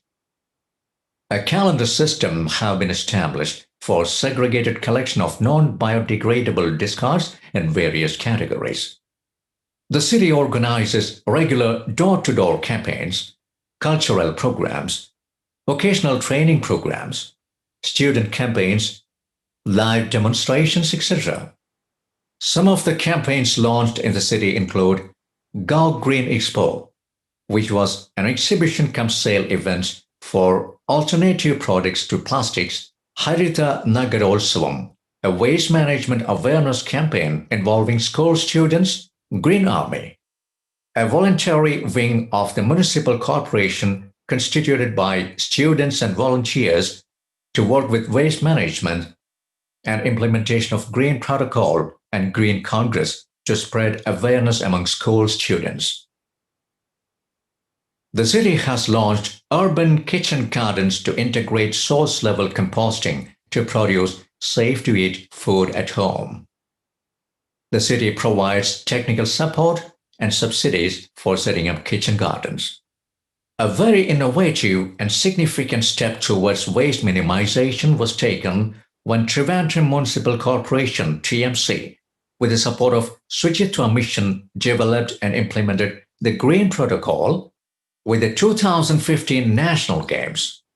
Following the success of the intervention, mega events like swearing-in ceremony of the government, international cricket matches, religious festivals, elections, the Onam pageantry procession, etc. were conducted following the Green Protocol. Along with the sizable reduction in waste generated, it also opened a venue for livelihood for many people in the city to supply alternative products and services. This chart showcases the impact brought about through the attempts to minimize waste by implementing Green Protocol during three major events, namely Bhimapalli Urus, Vettukadu Tirunal, and Attukal Pongala, happening annually in the city. A waste reduction of at least 2/3 of the quantities in 2011 can be seen in 2019 when Green Protocol was implemented. Another instance worth noticing is the implementation of Green Protocol and EPR during the international cricket match between India and New Zealand in 2017. 45,000 bottles were collected and handed over as part of it, and since then, the same strategy for implementing Green Protocol and EPR has been followed in other matches and events as well, leading to a drastic reduction in the quantity of waste generated. The city managed to evolve a strong institutional mechanism to ensure continuous operations and sustainability of the decentralized solid waste management. The city is now expanding the infrastructure and is upgrading existing infrastructure and institutional mechanisms to increase the efficiency of the project. The city will come up with facilities to manage sanitary waste and other non-recyclable or non-reusable discards soon. This will help the city go zero waste in the very near future. Thiruvananthapuram നഗരസഭയുടെ മാലിന്യ സംസ്കരണവും അനുബന്ധ പ്രവൃത്തികളും എന്നിവ പൊതുധാരയിലേക്ക് എത്തിക്കുന്നതിന് അവസരം ലഭ്യമായതിന് ഏവരോടുമുള്ള നന്ദി ഇവിടെ രേഖപ്പെടുത്തുകയാണ്.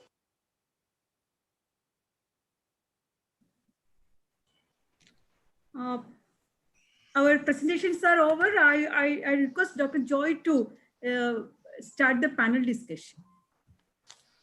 Okay, thank you, Dr. Seema, and thank you for all the local governments who have presented today. See, what we now see is something very interesting. We talk about building capacities, and basically when you try to build capacities or develop capacities, what you do is actually sharing the knowledge. So imparting knowledge is one thing, and then the skills to do, and then the change in attitude. Okay, so you see the knowledge has been created, imparted, and then you find how to do part has also been taken care of by the local governments. And this has also led to change in attitude. But even if the change in attitude happens, the practice has to come in, the behavioral change has to come in. And that's exactly what has happened, as you have seen, heard from the local government representatives here. So now I actually request Sri R.P. Gurung, the Rajendra P. Gurung, the CEO of Ecotourism and Conservation Society of Sikkim, ECOS, and who is also the founder member of the Zero Waste Himalaya Sikkim Darjeeling and member of the Integrated Mountain Initiative. Sikkim, as you all know, is a model state as far as all these factors are concerned, the matters are concerned. And I would request R.P. Gurung to reflect on the presentations made today. Over to Sri Gurung. Thank you, Dr. Joy. Yeah. I would like to thank Mr. Jagjeevan, Shibu, the Kerala Institute of Local Administration, the Harita Keralam Mission, and GIFT for having invited me to this webinar. I come here to learn, because that's what I have been always doing from Kerala. It goes way back in 2012 when Tanal, Shibu and all invited me for a zero waste resource person training. And I also had the pleasure and honor of listening to Dr. Vasuki in 2017 when there was a solid waste management rules workshop held in Trivandrum by Tanal. And it was a great pleasure listening to her again. She has been very, very inspiring. And I think one of the factors responsible for Kerala doing so well is that you have tremendous leadership, So I really feel that is a component where many of us have probably failed in implementing solid waste management, sustainable solid waste management is in the leadership. Having said that, Sikkim has always looked at Kerala for inspiration, especially we started off with our Panchayati Raj institutions where PRI members from here went to Kerala and learnt of the Kerala model over there and came back inspired. And now we have a pretty well devolved PRI institutions here in our state. Regarding the presentations, I must congratulate all the 7 participants here, all the 7 PRIs, the block level institutions, and the municipalities who participated here. I think each one of your presentations was an inspiration to us. What I found particularly interesting for us is that it started off, it's a very holistic approach that Kerala has made on solid waste management. It was you had so many missions over here, and chief of them being the Harita Keralam mission and several others, and it has been well planned, well designed, well analyzed, I think. And then you have all the components in place. The planning has been done, You have created institutions, and you have got such lovely names also to given to the people involved, like the Harita Karma Sena, And I think the green protocol has been very well designed. You have thought over it, I think, given a lot of thought over it. And so when it comes to implementation, everything has been sorted out, whatever possible problems could arise, you have looked at it carefully, examined it, what are the possible ways of tackling it. For example, you have really tackled the issue of segregation at source, and especially biodegradable waste. So you have given all the options of so many options in composting, biocomposting. So that is great. So I think as an individual, as a household, and as an institution, your options are already there. All the technical solutions are already there, and you've also provided it to all the your panchayats and all the household people over there. So that is one very strong, I think, very important component of this green protocol. And then again, segregating it into two clear streams, your biodegradable waste and your non-biodegradable waste, and handling these two separately. I think most of India is still struggling to manage segregation at source. So I think it was very inspiring to listen to all the presentations, and I'm sure I've requested some of our PRI members, and we have an organization called Zero Waste Himalaya, and we've trained a lot of people to become peer educators here. So we hope they are listening in and to these wonderful examples. And as mentioned, I'm also a part of the Integrated Mountain Initiative, which is a pan-Himalayan states, organization. We are advocating mountain issues, and one of the problems we are facing on is solid waste management, and we are trying to develop a solid waste management strategy for the mountains.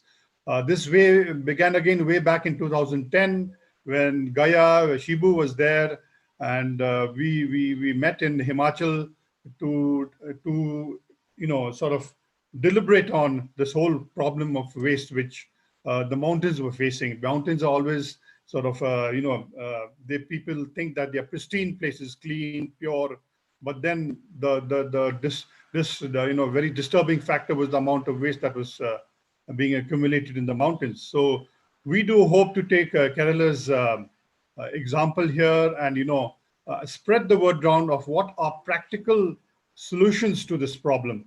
One of the big problems we face is that there are no good examples, very good solid examples, on waste. We could have small individual efforts, but a comprehensive model like that of Kerala, I think, is very inspiring.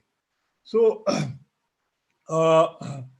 yeah. So, you've had so many little interventions, and I think the behavioral change is again, which is the topic of today's webinar, is a very, very important one, which again we tend to overlook. I'll give you the example of Sikkim, where we have had many top-down approaches from the center, where there is a lot of investment, capital investment in infrastructure, big infrastructure, big machinery being used, trying to mechanize everything, and then making it a centralized sort of a solution. But to see the decentralized model in Kerala is very inspiring, and that is what is needed. I remember in one of our trainings, I had gone to Trivandrum, and they took us to the Attingal municipality, and it was very nice to see that there, the actual composting was mainly done by hand, and only it was the segregation of the uncomposted material and the little bits of plastic was done actually by a machine. Here in Sikkim, they have installed a huge 3 crore plant, which is, they call it a composting machine, but actually it is just a segregation machine for the ultimate compost.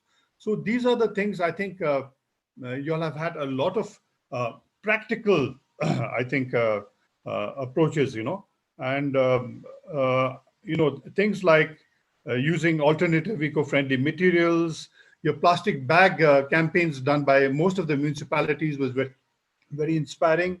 Your all these compost pits, then the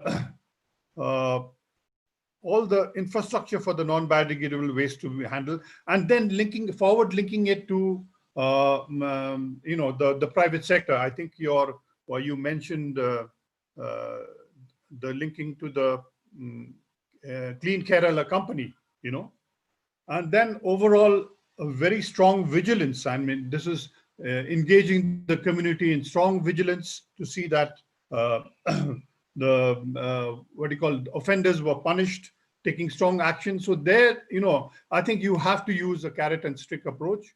You encourage people, you give them the information and knowledge, and if there will always be people who don't conform, and using the stick also is necessary. Then innovative things like you all have done, certificate of appreciation for panchayats, by the panchayat for observing green protocol.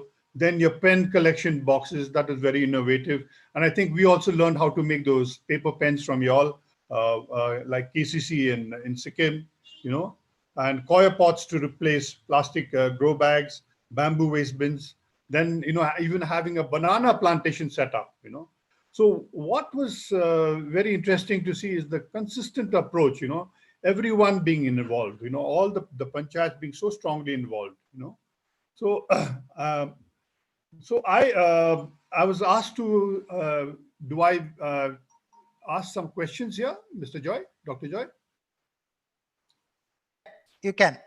Okay. So I was curious. I don't want to go to, there were so many presentations. So I would say each one was excellent, and I wouldn't want to go to some individual ones. But I think I have a few questions here.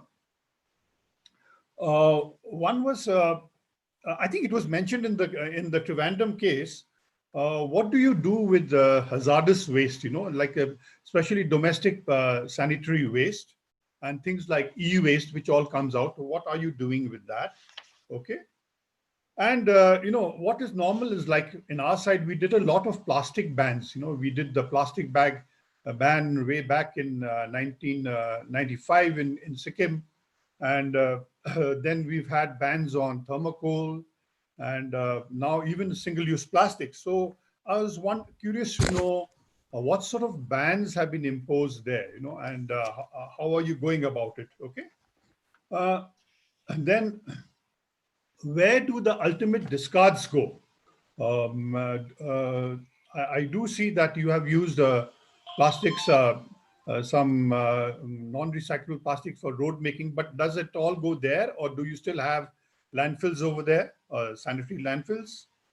Then how are you managing your funds, collecting your funds? Are the collections from the various panchayats and the revenue from the panchayats sufficient to support this, user fees, that sort of a thing? And this is a very recent topic where I think Shibu and all of you also had some webinars, is on the extended producer responsibility. The government had actually recently amended, they had made a draft framework of rules for implementation of EPR. So what is being done for implementation of EPR? None of the panchayats mentioned getting funding, from companies for implementation of EPR. Okay. And there was this Buds Rehabilitation Center, being mentioned. I was wondering what exactly is that, and what do you do with the used pens? Is that plastic recycled, sent for recycling? And finally, I'm sure you still face a lot of problems. And what are the main problems, key problems being faced now on the road to a green? Final implementation of your green protocol. How are other PRIs and LSGs doing? I'm sure all the PRIs who actually presented today are very inspiring for the others. So how are the others also doing? So these are my few questions I'd like to put up to the presenters. Thank you. Thank you, Sri Gurung. You have actually asked very basic questions, but very important questions, which is applicable to all of us, not only to these panchayats and municipalities, to all of us. Thank you for that. And then we move on to Dr. Sonia Devi Henam, who is the Deputy Program Manager at the CSC, New Delhi. Over to Dr. Sonia. You can unmute and then start. Unmute and then start, please. Okay.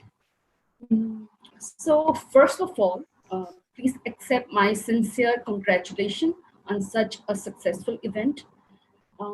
I must congratulate to all the participants, all the presenters who made this excellent PPT and inspiring us to learn more. To begin with, I just want to specify that Kerala is way ahead of all their counterparts. When the rest of the country is talking about waste management, focusing on, especially on wet waste. Kerala is way ahead of it. They're already talking about how to manage dry waste, and also the focus on green protocol, which is really commendable. As CSC and Kerala has a long association with, since 2014-15, when CSC was doing a report on waste management. And our team visited Kerala, especially Alappuzha, Thiruvananthapuram, just to see how the waste management system was going in different part of the country. And we found that, decentralized waste management were one of the main features in Kerala, in the state of Kerala. And around the time, not many people were doing work on decentralized waste management. They didn't know the concept, even if they know mainly the country were focusing on centralized system of waste management. So first of all, we learned a lot from Kerala, and it has always been a pleasure, like Mr. Gurung said, to come to Kerala and listen to all the wonderful work that the state has been doing, especially to all those ULBs who have been inspiring us in many ways. But again, I'm so grateful that I've been invited as a panelist for this program and learn a lot from all the LSGs on the work on waste management and behavioral change, to bringing behavioral change with the implementation of green protocol.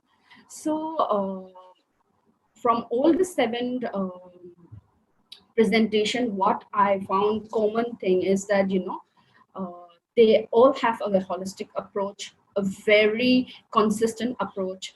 And some of the common activities that I could see in this activity were, main thing was reducing waste management, which is the, main objective of green protocol. Like waste reduction occupies the top position in waste management hierarchy. Green protocol methodology is also focused on prevention of waste generated at the first place. So when we visited Kerala in 2017, when we released our report, Not in My Backyard, I had the opportunity to meet all the authorities involved in green protocol, especially Dr. Vasuki. I had done a special article on green protocol itself. And we were really fascinated around the time, because not many people were talking about waste reduction per se. Of course, it's always in the document, it's all written there. But then, when it comes to implementation, Kerala was the first state to do that. First, Thiruvananthapuram Municipal Corporation was the first to implement that. And even if in our small ways, whenever we try to visit, we have been working with so many municipal corporations across the country. So whenever we have interaction with other municipal corporation also, what we try to, in our own small way, is to promote green protocol that has been doing implementing on Kerala for a long time, because this is a really fascinating program. Many people can learn from it, and it's as basic as it gets, just to reduce and prevent waste from generating more. Another few things that I noticed during the presentation is that all the 7 panchayats and all the LHGs that had presented, they had all these few common point, which is reducing waste, of course, then awareness campaign, which is very important, then sensitization program for across the stakeholders, and including student, like, campaign focusing on student. For example, in case of Thiruvananthapuram, they have an green army where they're involving student, which is a good thing, because as everyone knows that, students or children are one of the few people which we could at least impart this kind of knowledge, and they can spread across the entire city or even their family, like that. And another main thing which I found very interesting is that the enforcement measure taken by the various local bodies, because without that it is not possible to even implement or do such good work. Because even if you see the current scenario in the country, there are rules but they are not being implemented well. So implementation of the guidelines or the rule provided by the local authority is a very important factor in shaping the structure of the waste management in any area. So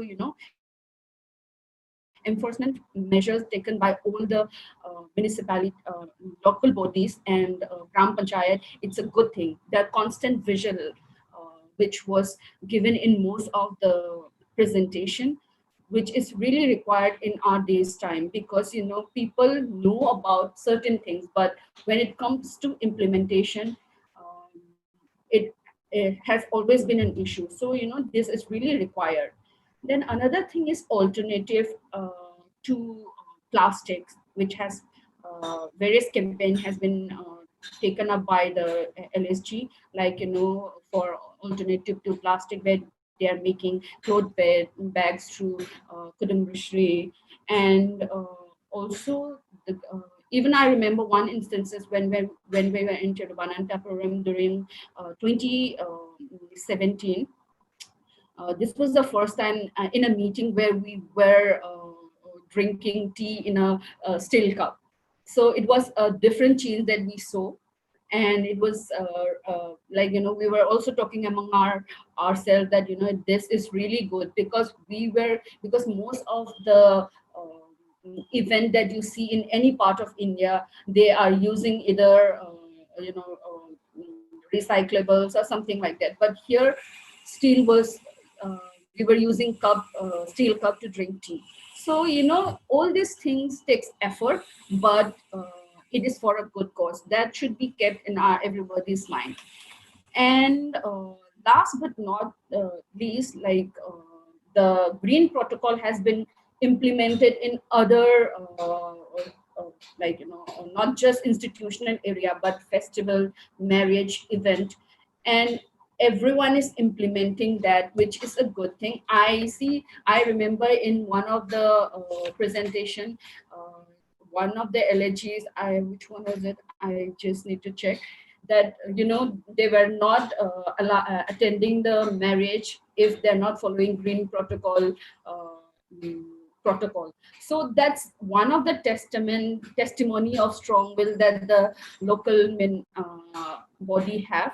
And of course, this cannot be done without the main administrative authorities such as Harita Keralam Mission, then Clean Kerala Company, and of course Kela, which is imparting knowledge to various stakeholders in the state as well as in the country. And the list can go on and on, because I'm really impressed with whatever the local body is doing in Kerala, because there are so many things that we could learn as a layman, also as a waste management person also. So as CSC also, whenever if all these things can be replicated to other parts of India, because I see whatever finances cost that they have shown in the project also, it's not much as compared to other cities that the government is providing. So with such small finances, and we could actually replicate in other part of the country. I myself come from Northeast India. Of course, Sikkim is doing very well, but the part from where I have come from, they're not doing well on waste management. So, even as a layman person, we can always advise these people to go to Kerala and learn from you all, because you have been doing great job. Another thing is that I also have few questions which was similar to Mr. Gurung. I just wanted to know, because all these things takes efforts, and of course there must have been lots of hurdle in trying to implement the guideline or even green protocol, implementing green protocol. So I just wanted to know from all the participants who had presented presented in the program, that what was the main thing that they face, difficult thing that they face when imparting or implementing this green protocol, and in general as well, where they face any resistance from the society, or how did they manage to do overcome that. And other than that, I have just good thing to say about it. And most of the question I had also had been put across by Mr. Gurung. So, the questions remain the same, but I just again want to congratulate everyone, because it has been really a learning experience for me, and it's been inspirational to everyone who's been listening to all. So thank you once again. And in case if SCAC, we can also help in the way that how we can connect all these many local bodies to our own initiative, which is called Forum of Cities That Segregate, because since they are doing main thing, which is segregation, and like our previous speaker already had pointed out, that segregation at source is one of the most important fundamental thing in waste management system, and that is the crux of solid waste management. So anybody wants to get in touch with me also, please provide my email ID. But I just wanted to focus that source segregation, which all the local bodies are able to do, has not been done in any part of India. Only few, leaving few cities in the country. Not many people are focusing on source segregation. So many cities can learn from Kerala itself. That I just want to put my thoughts on here, and would like to listen to other speakers as well. Thank you. Thank you, Dr. Sonia. Actually, in most of such initiatives, we have a lot of unsung heroines and heroes. And today we have with us one such unsung heroes of the success of Kerala in waste management, Sri Shibu, who has been actually the silent but active crusader for waste management. Shibu, over to Shibu for your comments and suggestions.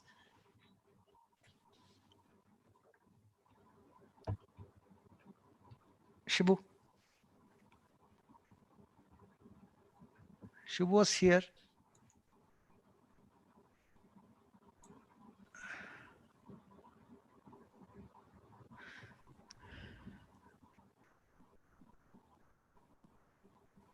Shibu, can you unmute and then talk?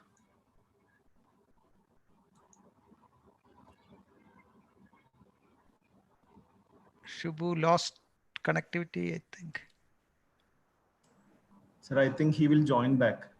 Okay, he was talking to me just now. He has written something in the thing. Okay. Okay, Dr. Joseph, can you actually ask these questions which have come up to the participant, those who are presented, and when Shibu comes back, Shibu, are you back? Okay. Yes, please. Yeah. Sorry. Please unmute and start. Yeah. Okay. Thank you, Dr. Joy and Dr. T. N. Seema, and the people behind this program for inviting me. And I feel very happy as well as proud to be back in the same class. Like this is the team with which I worked, or it was a kind of a part of this the whole movement. And thank you very much for the kind words from Gurung and Sonia. I think first I would congratulate all our elected representatives, all the honorable elected representatives who took the pain to be persistent on ground to achieve this goal. This is, I would say, this is a kind of a tip of an iceberg. There are a lot other PRIs, the Panchayat or the LSGs are doing the same thing, and we have picked a couple of them for the want of time. But still, it was actually impossible if you look back for like 10 years back.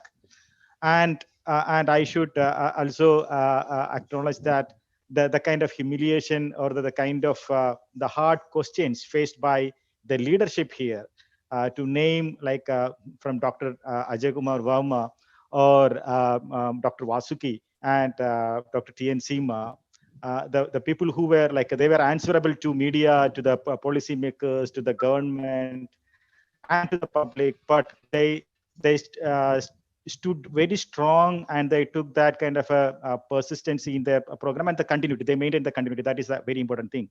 And I would like to just partly answer some of the questions from Gurung as well. See, this was like possible just because of the kind of systems we have. For example, if you look at KERALAM being one of the spine of the entire program, where that helped the LSGs to tap in the resources from the state government as well as from the central government through planning. So KERALAM was developing that skills in panchayats or the LSGs to develop projects and plans and budget and find money so that they can integrate their programs with other department programs and things like that. So that was one of the key element in the entire financing part of this the process. So that is very key. Secondly, SUCHITWA Mission was the organization giving the technical support and the way it was moving ahead, the strategies, the policies, things like that. And the Haritha Kerala Mission actually accelerated the entire process because it started way back in 2000, but it was only last 4 years. The entire process has gone into the high gear. And that was a kind of a movement from the Haritha Kerala Mission through their grassroots level network with the level officers and the team. They work with the LSGs to translate the theories and policy guidelines into practice to reach this level. And green protocol is essentially that is the innovation from Kerala. For this, I would say it is for this South Asia, this is the innovation from Kerala. And this is like we have failed many times in enforcing the rules and regulations based on the plastic waste management rules. But it was a success when we went for a kind of a voluntary activism on plastic waste by taking this green protocol as such. And as Sonia put that very clearly, that it's the segregation at source is the main thing. And we took a lot of pain, like the team, the SUCHITWA Mission, the Haritha Kerala Mission, KERALAM, and other institutions and the local panchayats, their karma samitis, Haritha Karma Senas, all these people took that pain to change that, like they made the transition happen. And the entire the complete show is theirs, and I think we should we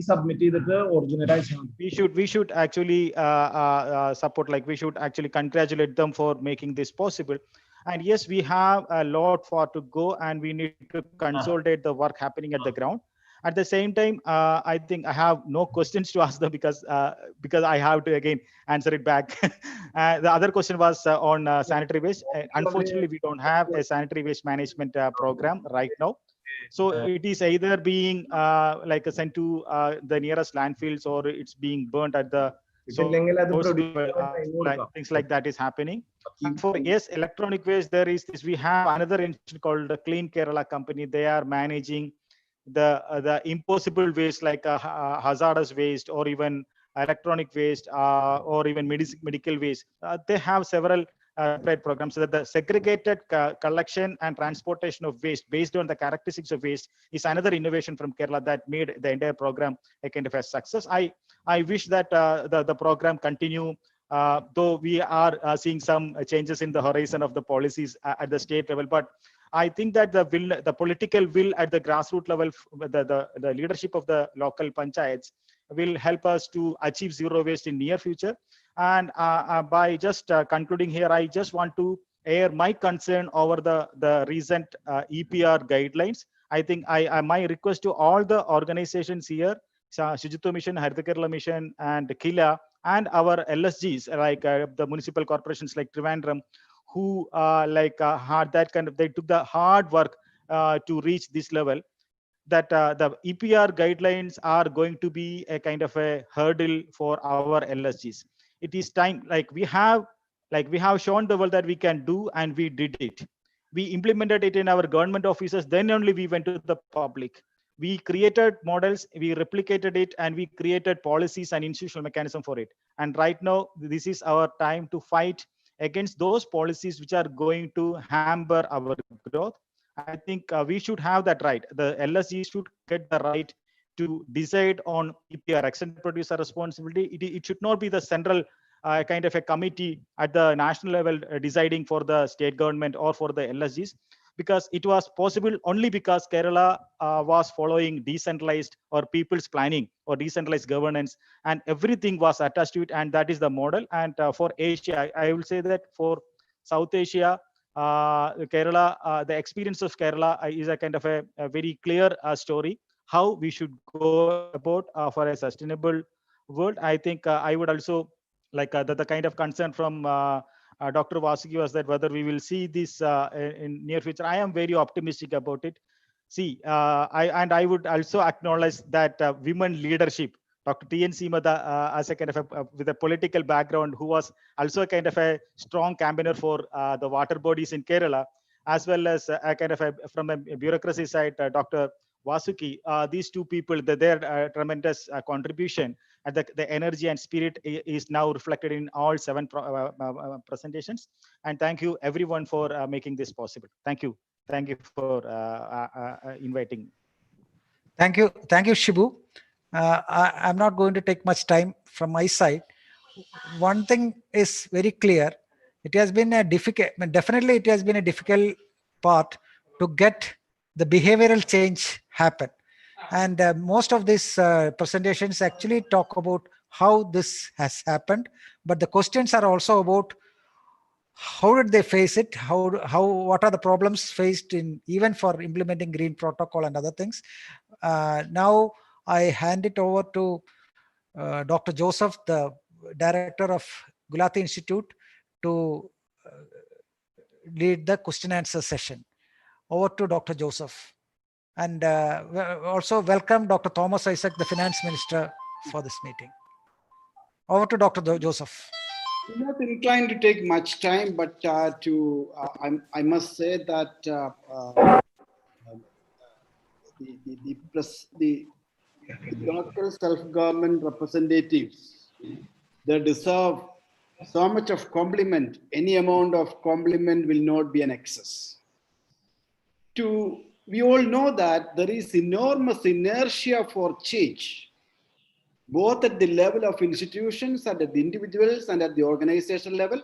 This is not only with respect to the particular question of waste management, this is inherent in all aspects of our life.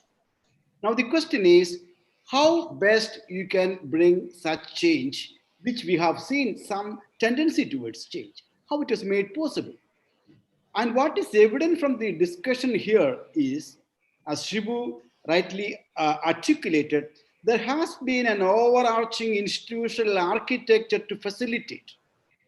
Secondly, at the local level, there has been an incredible effort to bring together different stakeholders concerned, and such changes are rather easy if the stakeholders are involved, rather than in a command control thing. They each and everyone, each stakeholder is made a part and parcel of it. You may take, I don't want to elaborate on that.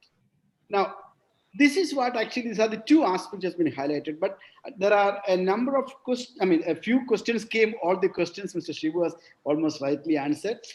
Nammade local self-government പ്രതിനിധികൾക്ക് വേണ്ടിയിട്ട് ആദ്യമായിട്ട് എനിക്ക് പറയാനുള്ളത്, നിങ്ങളുടെ ഈ പാനലിസ്റ്റുകൾ എല്ലാവരുടെയും നിങ്ങളെ മുക്തകണ്ഠം പ്രശംസിക്കുകയാണ് ചെയ്തത്, നിങ്ങളുടെ പ്രവർത്തനങ്ങളെ. അതിന് ഒന്നാമത്തെ.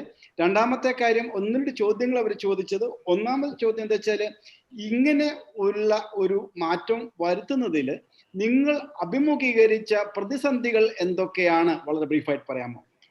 Naturally, the next question is, what next? What next? That also will be a kind of question which I am very sure Dr. Thomas Isaac is here and he is going to take over. അപ്പോൾ രണ്ടാമത്തെ ചോദ്യം, ഈ 2 ചോദ്യങ്ങളും വളരെ പ്രസക്തമാണ്. നിങ്ങളുടെ പിന്നാലെ വരാൻ പോകുന്ന മറ്റുള്ളവർക്കും ഇത് വളരെ പ്രസക്തമായിരിക്കും എന്ന് ഈ 2 ചോദ്യങ്ങളായിട്ട് ബ്രോഡായിട്ട് വളരെ very micro questions which Dr. Shibu has already answered. Many of those questions raised by the panelists. Okay, I think now we would like to give a minute each for I know 1 minute എന്നൊക്കെ പറഞ്ഞാൽ മോശം, പറയാൻ പാടില്ല. കാരണം എത്രയോ വലിയ കാര്യങ്ങൾ ചെയ്ത് ഇത്ര ബ്രീഫായിട്ട് പ്രസന്റ് ചെയ്ത് നിങ്ങളെ എത്ര അഭിനന്ദിച്ചാലും പോരാ. പക്ഷെ വളരെ ബ്രീഫായിട്ട് ഈ ചോദിച്ച ചോദ്യങ്ങൾക്ക് നിങ്ങൾക്ക് പ്രതികരിക്കാം. ആദ്യമായിട്ട് നീലേശ്വരം മുനിസിപ്പാലിറ്റി ചെയർപേഴ്സൺ ഉണ്ടാ?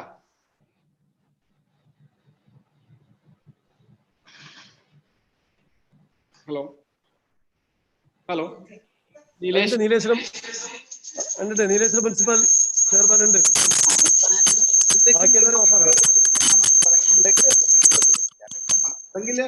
Or shall we just now go to Dr. Thomas Isaac? Maybe he can come after that, perhaps.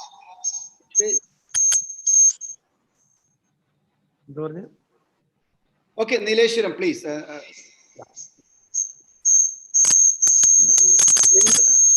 Okay, good afternoon.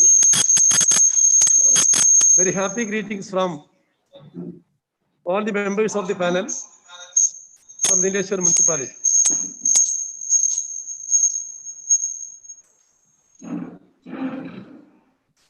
We are very indeed happy to hear the responsible comments from the panel of members of the panel, appreciating the different activities done by the local body in spite of all the stresses and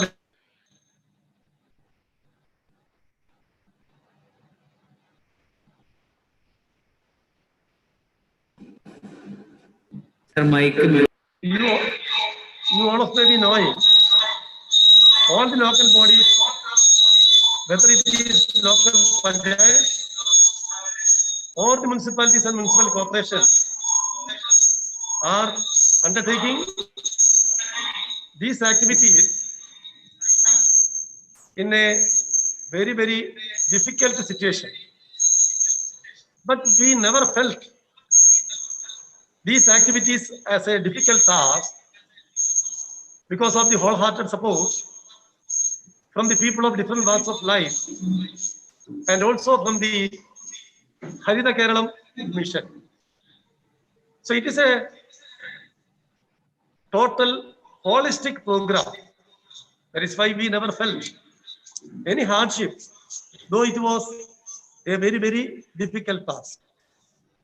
So we approach this issue not as a problem, but as a matter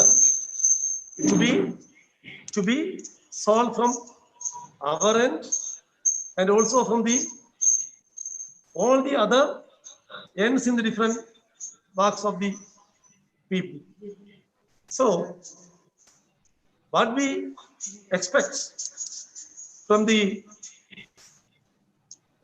different government departments that there should be a holistic approach in waste management projects, as which is very nicely and wisely started by the Harita Keralam mission.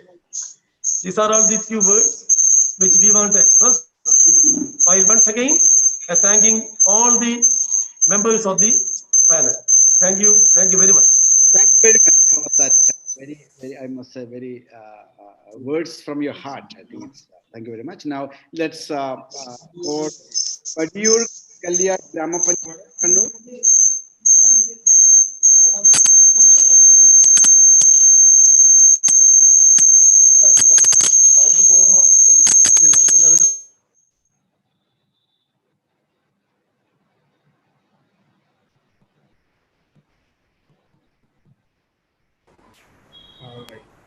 Sir, mic mute.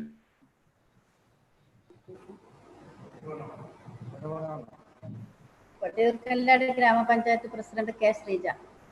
ഈ national വെബിനാറിൽ ഞങ്ങളുടെ ഗ്രാമപഞ്ചായത്തിനെ തെരഞ്ഞെടുത്തിൽ വളരെയധികം അഭിനന്ദിക്കുകയാണ്.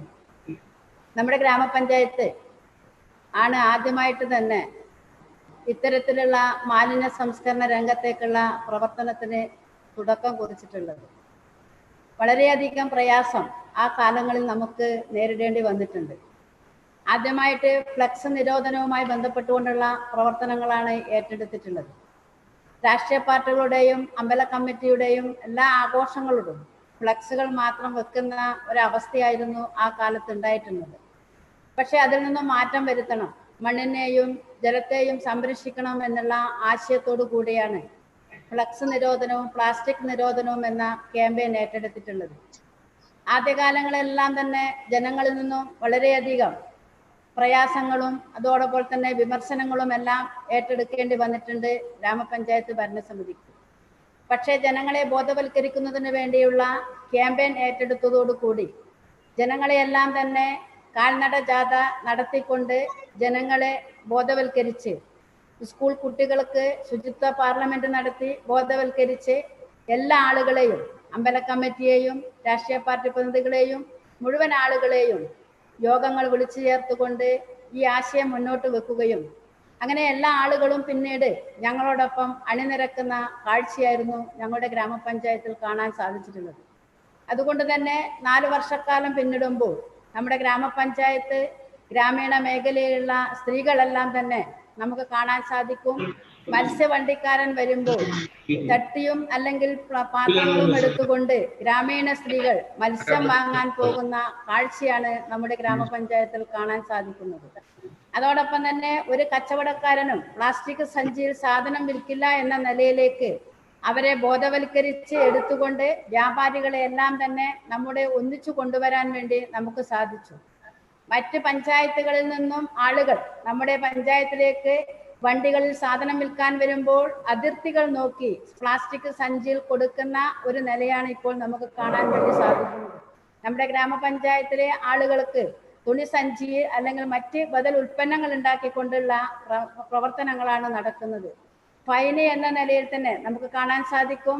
Plastic വിൽക്കുന്നവരോട് fine ഈടാക്കുന്നതല്ല, police സ്റ്റേഷനിൽ പറയുകയും വണ്ടി പിടിച്ചു കൊണ്ടുപോയി police സ്റ്റേഷനിൽ വെച്ച് പ്ലാസ്റ്റിക് വിൽപ്പന നടത്തിയ ആളുകളെ ഫൈൻ ഈടാക്കിക്കൊണ്ട് 2 വർഷക്കാലം നിരന്തരമായി ഇത്തരത്തിലുള്ള പ്രവർത്തനങ്ങൾ ഏറ്റെടുത്തപ്പോഴാണ് നമ്മുടെ ഗ്രാമപഞ്ചായത്തിൽ ഈ 5 വർഷക്കാലം പിന്നിടുമ്പോൾ ഒരു വണ്ടിയിലും പ്ലാസ്റ്റിക് വിൽക്കില്ല എന്നുള്ള നിലയിലേക്ക് നമുക്ക് എത്തിച്ചേരാൻ വേണ്ടി സാധിച്ചു.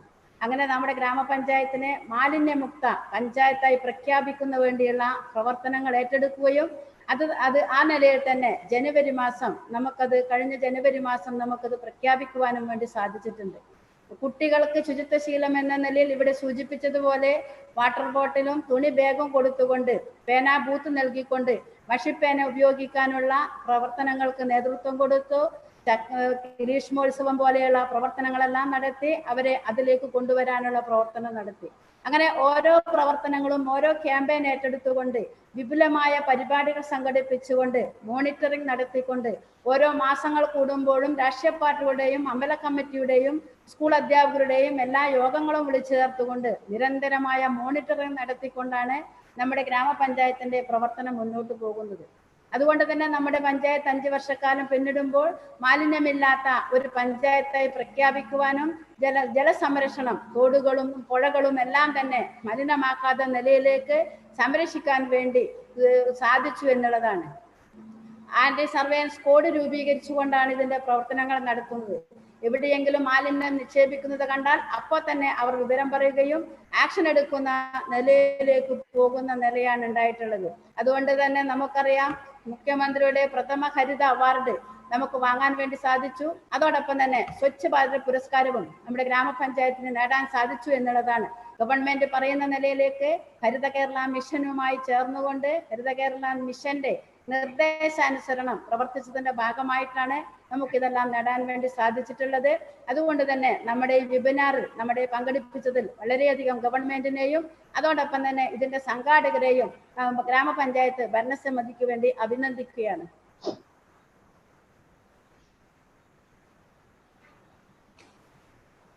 Unmute.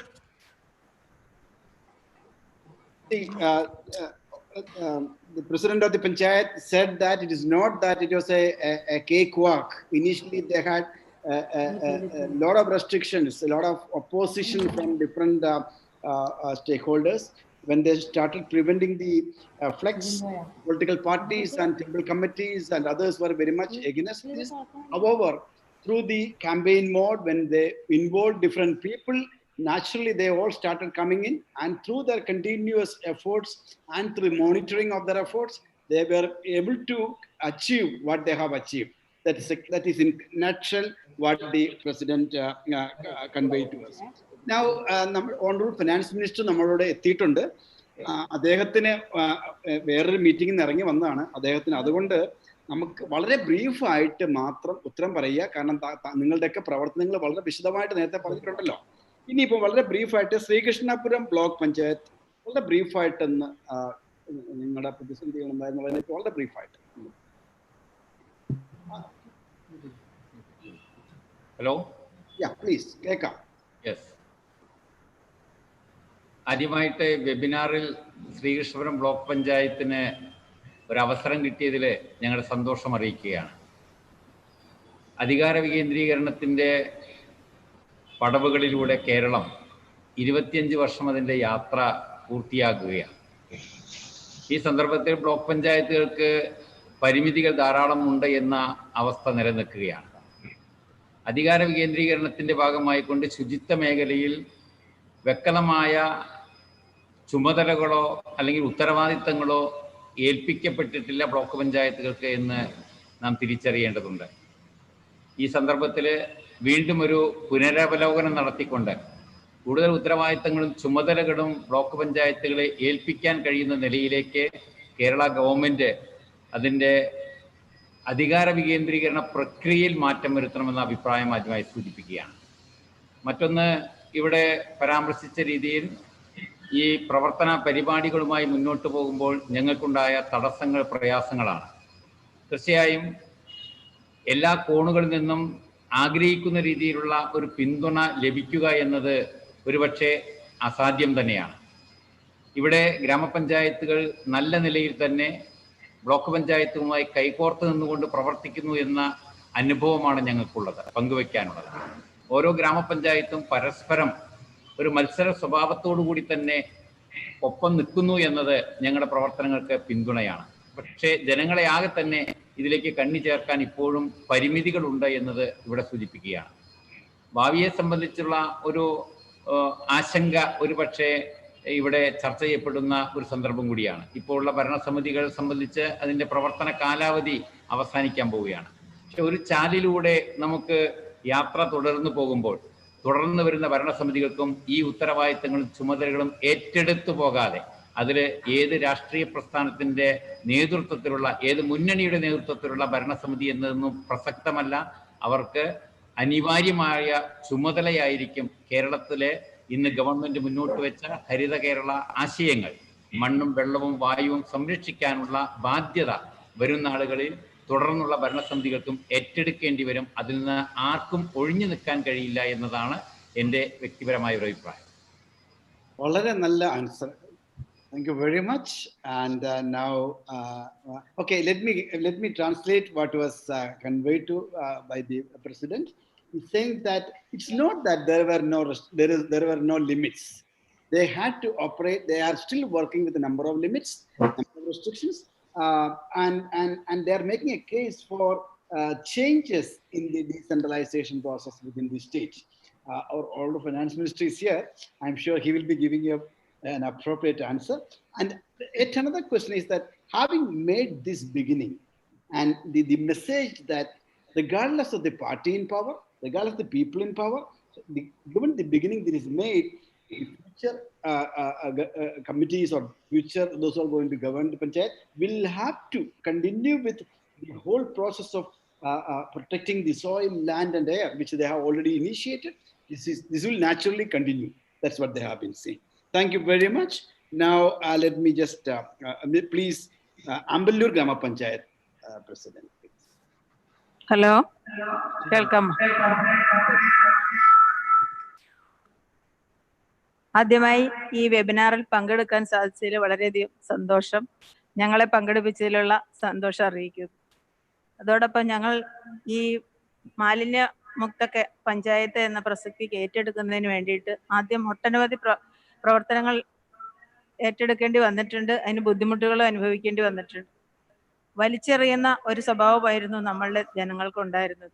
ആ ഒരു സ്വഭാവം മാറ്റിയെടുക്കുന്നത്, വലിച്ചെറിയരുത്, പൊതുസ്ഥലത്ത് ഇടരുത് മനോഭാവം ഈ മാറ്റിയെടുക്കാനായിട്ട് ഞങ്ങൾ ശ്രമിച്ചു. അതിനായിട്ട് റെസിഡൻസ് അസോസിയേഷൻ്റെയും അതുപോലെ കുടുംബശ്രീകളുടെയും വ്യാപാരി വ്യവസായികളുടെയും വാർഡ് തല യോഗങ്ങൾ, ക്ലസ്റ്റർ മീറ്റിങ്ങുകൾ, വിവിധ സംഘടനകൾ, കാറ്ററിംഗ് സർവീസുകൾ എല്ലാവരുടെയും കൂടി യോഗം വിളിച്ചു കിട്ടുകയും അവർക്ക് വേണ്ട നിർദ്ദേശങ്ങൾ നൽകുകയും ചെയ്തു. അതോടൊപ്പം തന്നെ പൊതുസ്ഥലങ്ങളിൽ വലിച്ചെറിയുന്ന മാലിന്യങ്ങൾക്കെതിരെ അവരെ കണ്ടുപിടിച്ച് നിയമ നടപടികൾ സ്വീകരിക്കുന്ന ഒരു നിലപാടും എടുത്തു. അതോടൊപ്പം തന്നെ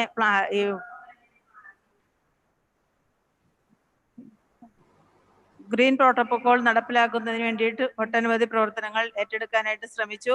അതിന് പൂർത്തീകരണത്തിലേക്ക് എത്തുവാനുമായിട്ട് സാധിച്ചു.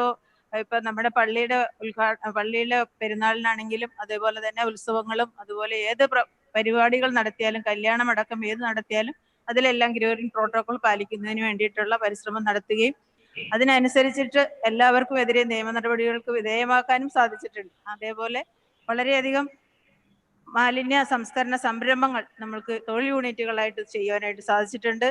അതുപോലെ ഹരിത കേരള മിഷനും ശുചിത്വ മിഷനും ഞങ്ങളോടൊപ്പം നിന്നു. അതോടൊപ്പം ഹരിതകർമ്മസേന നല്ല രീതിയിൽ പഞ്ചായത്തിൽ പ്രവർത്തിപ്പിക്കുവാനായിട്ട് സാധിച്ചിട്ടുണ്ട്. ഈ തുടർ നടപടികൾ നിയമ നടപടികൾ നടത്തുന്നതിന് വേണ്ടിയിട്ട് പിഴ ഈടാക്കുന്നതിന് വേണ്ടിയിട്ട് ശ്രമിച്ചിട്ടുണ്ട്.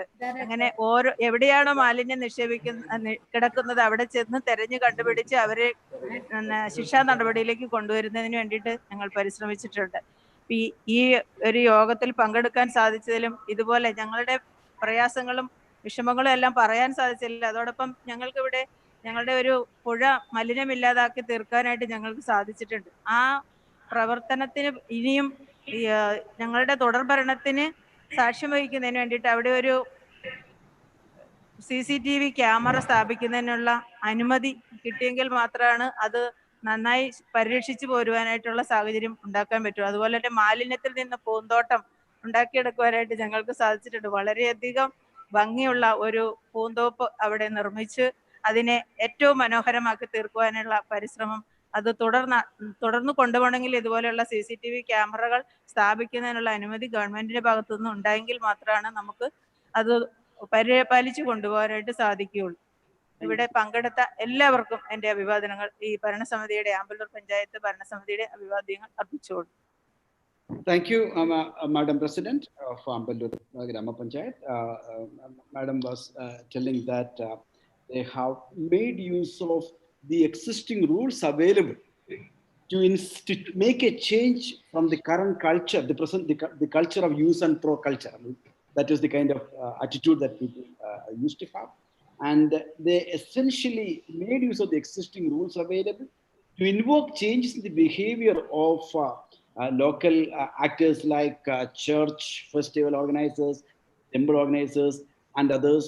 And this is also by invoking the cooperation of others. So thank you very much. Now may I invite the Chennirkara Grama Panchayat from Pattanad. Chennirkara Grama Panchayat.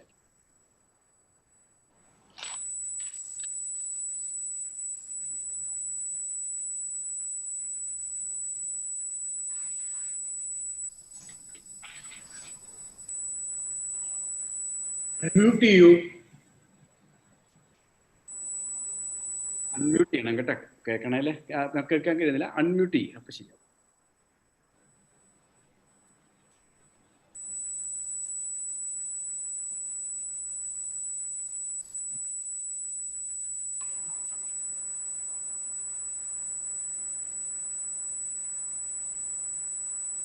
പറഞ്ഞോളൂ, സംസാരിച്ചോളൂ.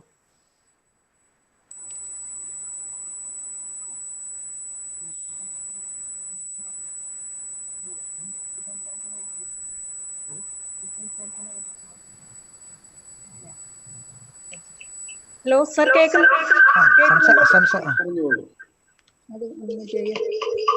ഹലോ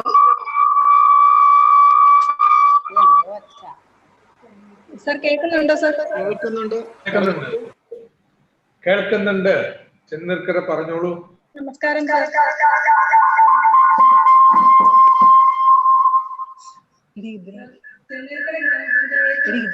ചെന്നിർക്കര പഞ്ചായത്തിന്റെ തൊട്ടടുത്തുള്ള മൈക്ക് ഒന്ന് മ്യൂട്ട് ചെയ്യുകയാണെങ്കിൽ clear ആയിട്ട് കേൾക്കും. രണ്ടുപേരെ അടുത്തിരുന്ന് സംസാരിക്കും, മീറ്റിംഗിലുള്ളതുകൊണ്ടാണ്. ഒരാൾ മാത്രം ഓൺ ചെയ്ത് സംസാരിച്ചാൽ ക്ലിയർ ആയിരിക്കും.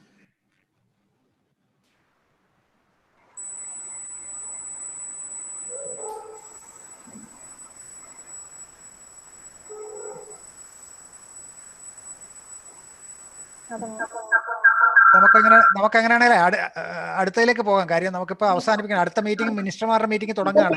കേൾക്കുന്നുണ്ടോ സാർ? പെട്ടെന്ന് പറയുക. ചെന്നീർക്കര ഗ്രാമപഞ്ചായത്ത് 2018 തന്നെ 2018 ഓഗസ്റ്റ് 15 ഉണ്ടായ വെള്ളപ്പൊക്കത്തിന് അതിനുശേഷം വളരെ നല്ല രീതിയിൽ പ്രവർത്തിച്ച ഒരു പഞ്ചായത്താണ്. നമ്മുടെ പഞ്ചായത്തിന്റെ സമീപ പ്രദേശത്തോട് ഒരു നദി ഒഴുകുന്നുണ്ട്. അപ്പൊ അവിടെ കുമിഞ്ഞുകൂടിയിരുന്ന മാലിന്യം മുഴുവനും ചെന്നീർക്കര ഗ്രാമപഞ്ചായത്തിലെ ഹരിതകർമ്മ സേനാംഗങ്ങളാണ്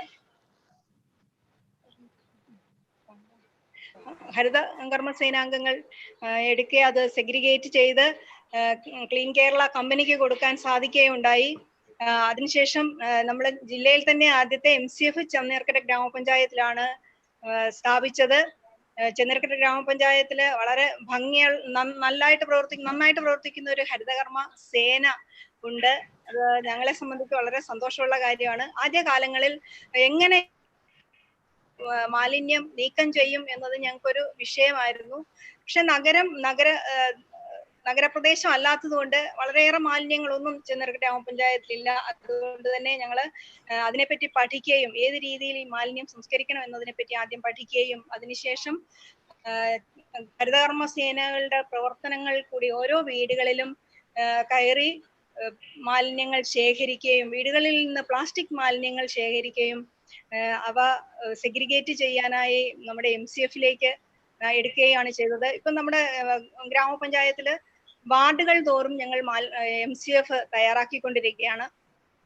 വാർഡുകളിലെ MCFൽ തന്നെയാണ് ഇപ്പം മാലിന്യങ്ങളെല്ലാം ശേഖരിക്കുന്നത്.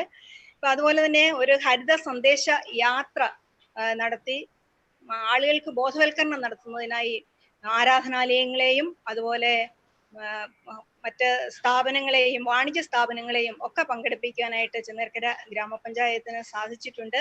അപ്പൊ ഇനി വരും കാലങ്ങളിൽ സീറോ വേസ്റ്റ് ആണ് ഞങ്ങളുടെ ഉദ്ദേശം. നമ്മുടെ പഞ്ചായത്തില് വേസ്റ്റ് ഇനി പൂർണ്ണമായി ഇല്ലാതാക്കുക എന്നുള്ളതാണ് ഞങ്ങളുടെ ഇനിയുള്ള ആഗ്രഹവും താല്പര്യവും. അതിനുവേണ്ടിയുള്ള പ്രവർത്തനങ്ങളാണ് ഞങ്ങളിപ്പോൾ ചെയ്തുകൊണ്ടിരിക്കുന്നത്. നന്നായി പ്രവർത്തിക്കാം എന്ന് തന്നെയാണ് ഞങ്ങളുടെ പ്രതീക്ഷ. ഇനി വരുന്ന അടുത്ത ഭരണസമിതി ആയാലും ഇതിന്റെ ബാക്കിയായി കൂടിയാണ് ഞങ്ങൾ പോകുന്നത്. വളരെ സന്തോഷമുണ്ട് സർ, ഞങ്ങളെ ഇന്നത്തെ ഈ പ്രോഗ്രാമിന് പങ്കെടുപ്പിച്ചതിന് ഒരിക്കൽ കൂടി നന്ദി അറിയിക്കുന്നു. സർ, നന്ദി, നമസ്കാരം. Thank you, Madam President.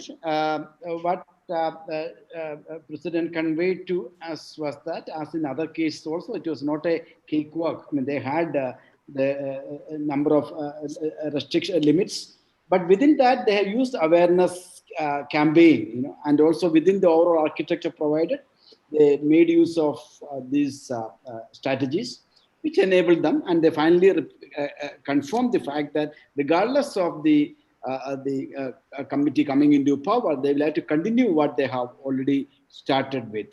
Thank you very much. Now, briefly, quickly, let us go to Perinad Grama Panchayat. Perinad Grama Panchayat. ഞാൻ പറഞ്ഞ പോലെ ബ്രീഫായിട്ട് പറയുക. Online minister has come. മിനിസ്റ്റർക്ക് വേറൊരു മീറ്റിംഗിൽ പോകേണ്ടതാണ്. അതിനിടയ്ക്ക് നിങ്ങളോടായിരിക്കാൻ വേണ്ടി വന്നിരിക്കുകയാണ്. അപ്പം ഹരിത ശുചിത്വ പെരുമ പെരിനാട് എന്ന ലക്ഷ്യത്തിലേക്കുള്ള പ്രയാണം ഞങ്ങൾ ആരംഭിച്ചിട്ട് വർഷങ്ങളായി. ഹരിത പഞ്ചായത്ത് എന്നുള്ള നിലയിൽ സംസ്ഥാനത്തെ 2ാമത്തെ സ്ഥാനം കിട്ടിയത് ഞങ്ങൾക്കാണ്. ജില്ലാ ശുചിത്വ മിഷന്റെ എല്ലാം സഹായത്തോടുകൂടി നടപ്പിലാക്കിയിട്ടുള്ള പ്രവർത്തനങ്ങൾ. ഞങ്ങൾക്ക് ലക്ഷ്യം ശുചിത്വമാണ്. ഏറ്റവും നല്ല ശുചിത്വം ഉറപ്പാക്കാൻ വേണ്ടി നടത്തിയ കുറെ പരിശ്രമം. ആദ്യം വളരെ ഇരുട്ടിൽ നിന്നാണ് നമ്മൾ ശരിക്കും തുടങ്ങിയത്. ശീലവൽക്കരണം ഉറപ്പാക്കൽ, അതുപോലെ തന്നെ ശക്തമായ ബോധവൽക്കരണം, ഒപ്പം ഒരു വലിയ ജനകീയ പ്രസ്ഥാനത്തിന്റെ പിന്തുണ. ഇതുണ്ടെങ്കിലേ നമുക്ക് മുന്നോട്ട് പോകാൻ കഴിയൂ എന്നുള്ള തിരിച്ചറിവിലാണ് ഞങ്ങൾ പ്രവർത്തനം ആരംഭിച്ചിട്ടുള്ളത്. അതിൽ ഞാൻ കുറെ വൈതങ്ങൾ ഉണ്ടായിരുന്നു. നടപ്പിലാക്കാൻ പറ്റാത്ത ഒന്നുമില്ല എന്ന് വിശ്വസിക്കുന്നവരാണ് ഞങ്ങളുടെ ഭരണസമിതി. വിചാരിച്ചാൽ നമുക്ക് എന്ത് ചെയ്യാൻ കഴിയും. അതിന്റെ ഭാഗമായി നടപ്പിലാക്കിയിട്ടുള്ള വിവിധ പ്രവർത്തനങ്ങൾ. ഞങ്ങൾ ആദ്യം മുൻകൈ എടുത്തത് ഗ്രീൻ പ്രോട്ടോകോൾ, ബദൽ ഉൽപ്പന്നങ്ങളുടെ നിർമ്മാണം, കപ്പാസിറ്റി ബിൽഡിംഗ്, വലിയ പ്രചരണം. എനിക്ക് തോന്നുന്നത് 4000 പേരെ പങ്കെടുപ്പിച്ചുകൊണ്ടുള്ള ഒരു മെഗാ തിരുവാതിര തുടക്കത്തിൽ ഞങ്ങൾ സംഘടിപ്പിച്ചത് ഞങ്ങൾക്ക് ആളുകളിൽ ഒരു വലിയ അവയർനെസ് എത്തിക്കാൻ, 4000-ഓളം കുടുംബങ്ങൾ എന്ന് പറയുമ്പോൾ ആ പഞ്ചായത്തിന് ആകെ തന്നെ ഒരു വലിയ സന്ദേശം എത്തിക്കാൻ കഴിഞ്ഞു എന്ന് അത് നടത്താൻ കഴിഞ്ഞത് ഒരു വലിയ വിജയമായിട്ടുണ്ട്. അതിൽ നിന്നും തുടങ്ങിയിട്ടുള്ള ഒരു പിന്തുണയും ഊർജവും ഞങ്ങൾ കുറെ പ്രവർത്തനങ്ങൾ 34 പേർ ഇന്ന് ഹരിതകർമ്മ സേനാംഗങ്ങളായി വളരെ ശക്തമായി നിൽക്കുന്നുണ്ട്. കുറെ പേർ ആദ്യം എല്ലാം കൊഴിഞ്ഞുപോയി. നമുക്കറിയാം, അവർക്ക് പിന്നെ അവരെ സംരക്ഷിക്കാൻ കഴിയാത്ത പല പ്രശ്നങ്ങളും. യൂസർ ഫീ കൊണ്ട് മാത്രം ഒരു കുടുംബത്തിൽ നിൽക്കാൻ കഴിയില്ല. 4,000 രൂപയ്ക്കൊത്തുള്ള വരുമാനം മാത്രമേ അവർക്കുള്ളൂ.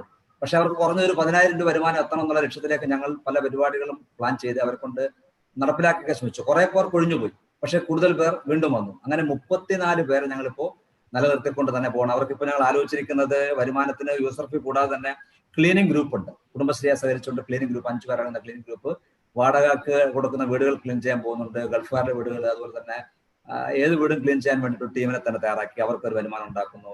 ഫുഡ് ഡെലിവറി ഔട്ട്ലെറ്റിന്റെ ഒരു ഗ്രൂപ്പ് 4-5 പേരെ ചേർത്ത് ഉണ്ടാക്കിയിട്ടുണ്ട്.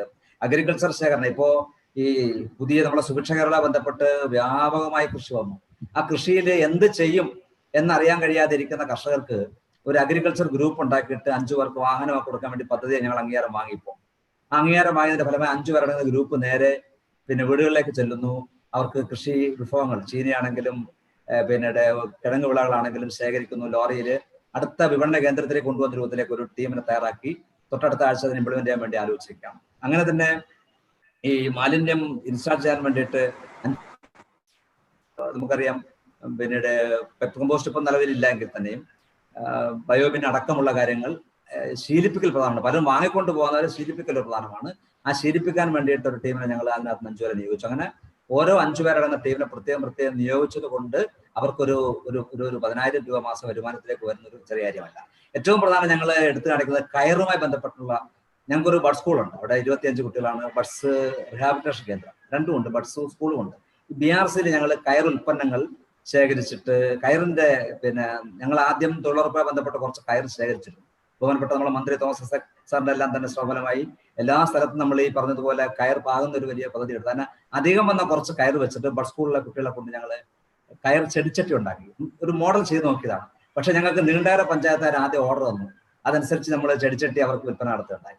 അങ്ങനെ ഇപ്പൊ പല സ്ഥലങ്ങളിൽ നിന്നും ഓർഡർ വന്നുകൊണ്ടിരിക്കുകയാണ്. കയർ ഉപയോഗിച്ചുള്ള ചെടിച്ചട്ടി കുറച്ചുകൂടി ആകർഷകമായ രൂപത്തിലേക്ക് ചെയ്യുന്ന രൂപത്തിലേക്ക് കഴിഞ്ഞിട്ടുണ്ട്.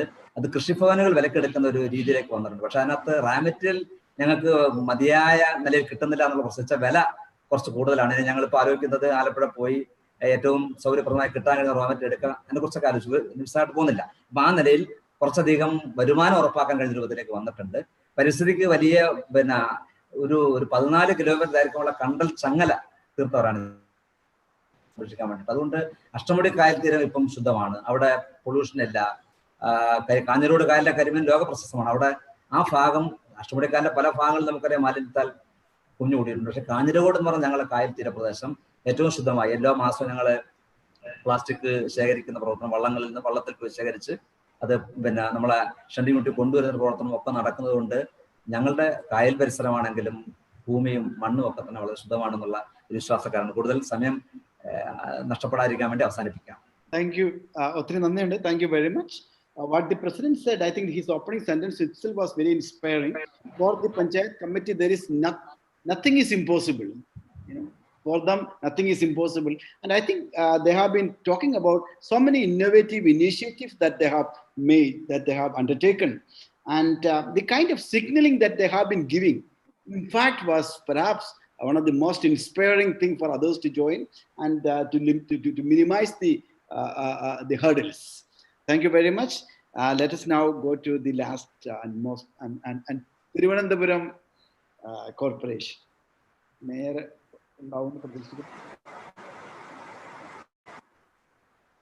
തിരുവനന്തപുരത്ത് ആരാണുള്ളത്?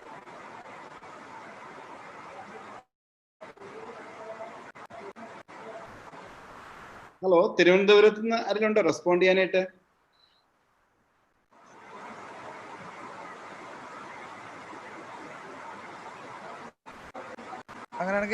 നമുക്ക്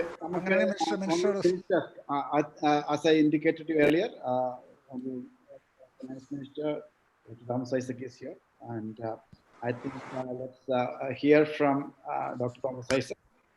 So please, we would like to hear from you.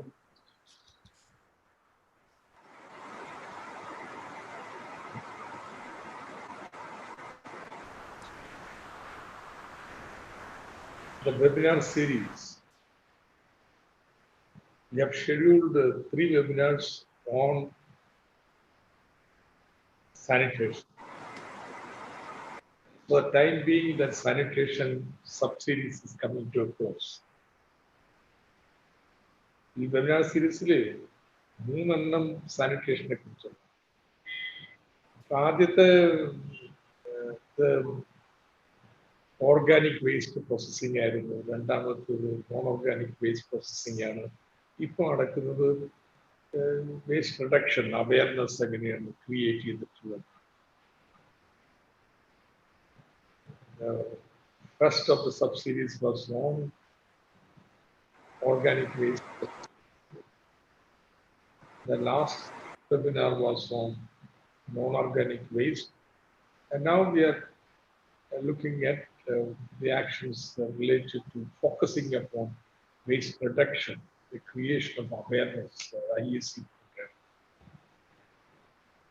If I don't want to comment upon the technology, the organization, the processes, and so on, I think they have been very well covered in the last 2 webinars. So I'll just focus upon what briefly I had the fortune to listen to you all. നിങ്ങൾക്ക് കേൾക്കാൻ എനിക്ക് കഴിഞ്ഞില്ല, cabinet ആയിരുന്നു ഇപ്പോഴത്തെ. So പക്ഷേ ഞാൻ നിങ്ങൾ പറയുന്നതെല്ലാം വളരെ പെട്ടെന്ന് മനസ്സിലാക്കാനായിട്ട് ശ്രമിക്കും. Now, point number one, that this is evident in all presentation, a common factor. Sanitation is not just an issue of technology or organization, but it is very, very importantly and vitally മ്യൂട്ടിയുടെ നമ്മുടെ Padiyoor president mute ചെയ്തിരാ മൈക്കും. Okay, ഇത്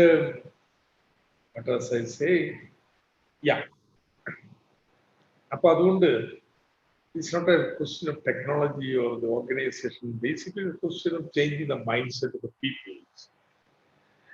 Without that, there can be no clean city or clean village.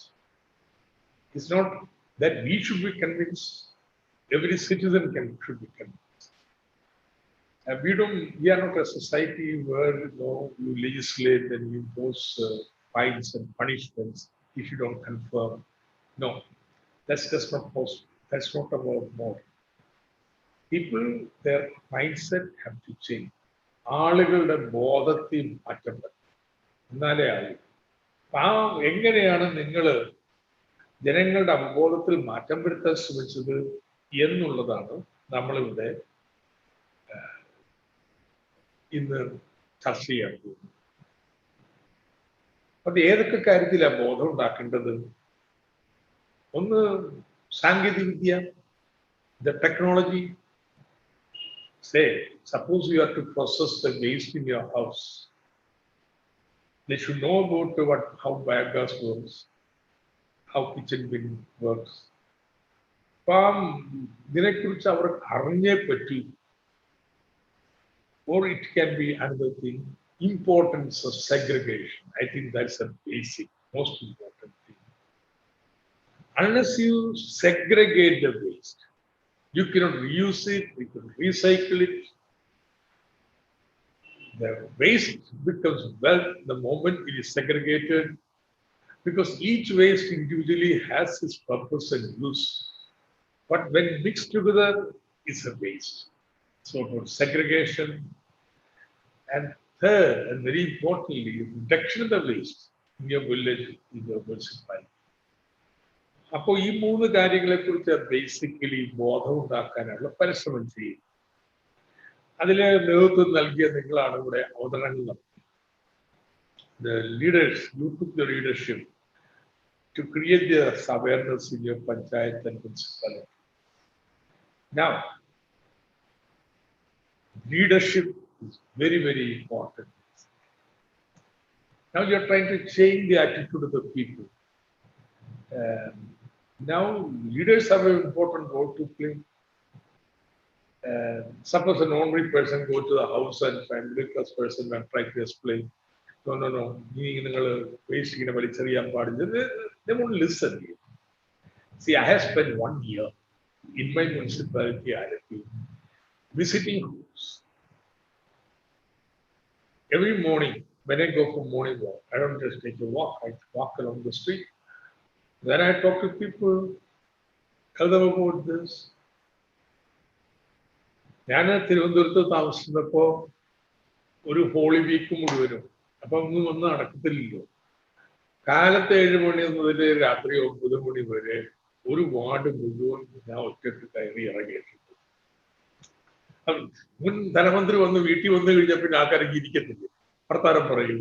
So effective ലീഡേഴ്സിന് access ഉണ്ട് ആളുകൾ പറയാൻ. And you have to lead from the front. നിങ്ങളും perform ചെയ്യണം. നിങ്ങൾ ഇതെല്ലാം പറഞ്ഞിട്ട് തുപ്പാൻ പോയാൽ വലിച്ചെറിയാൻ പാടില്ല. So leadership is very important because that gives a credibility to the leaders have to be aware and convinced.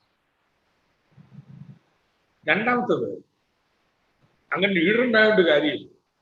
Leadership is not alone enough. This awareness creation itself is a participatory process. ആളുകളെ പങ്കാളിത്തത്തോടു കൂടിയാണ്.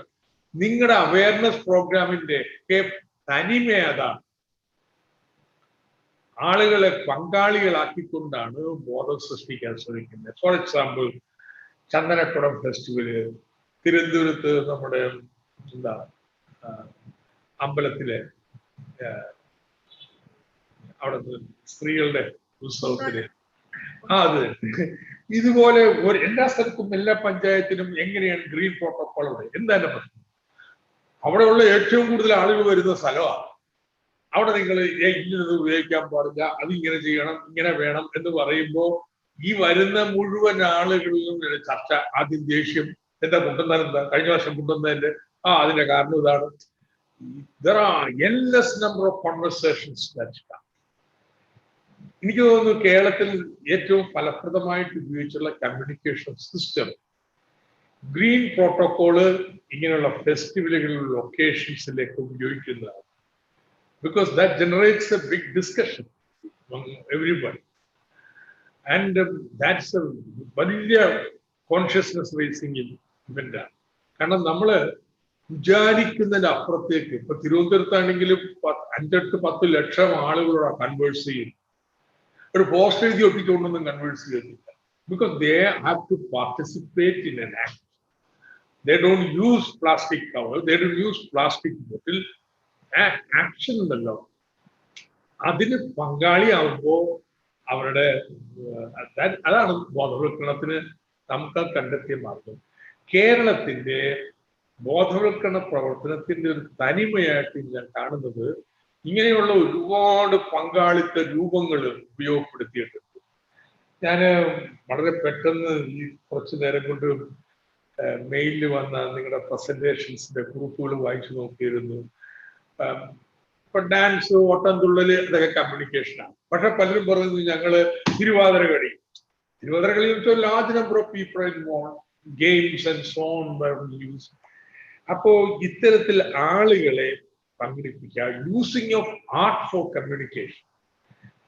പ്രസംഗം മഹാബോറാണ്.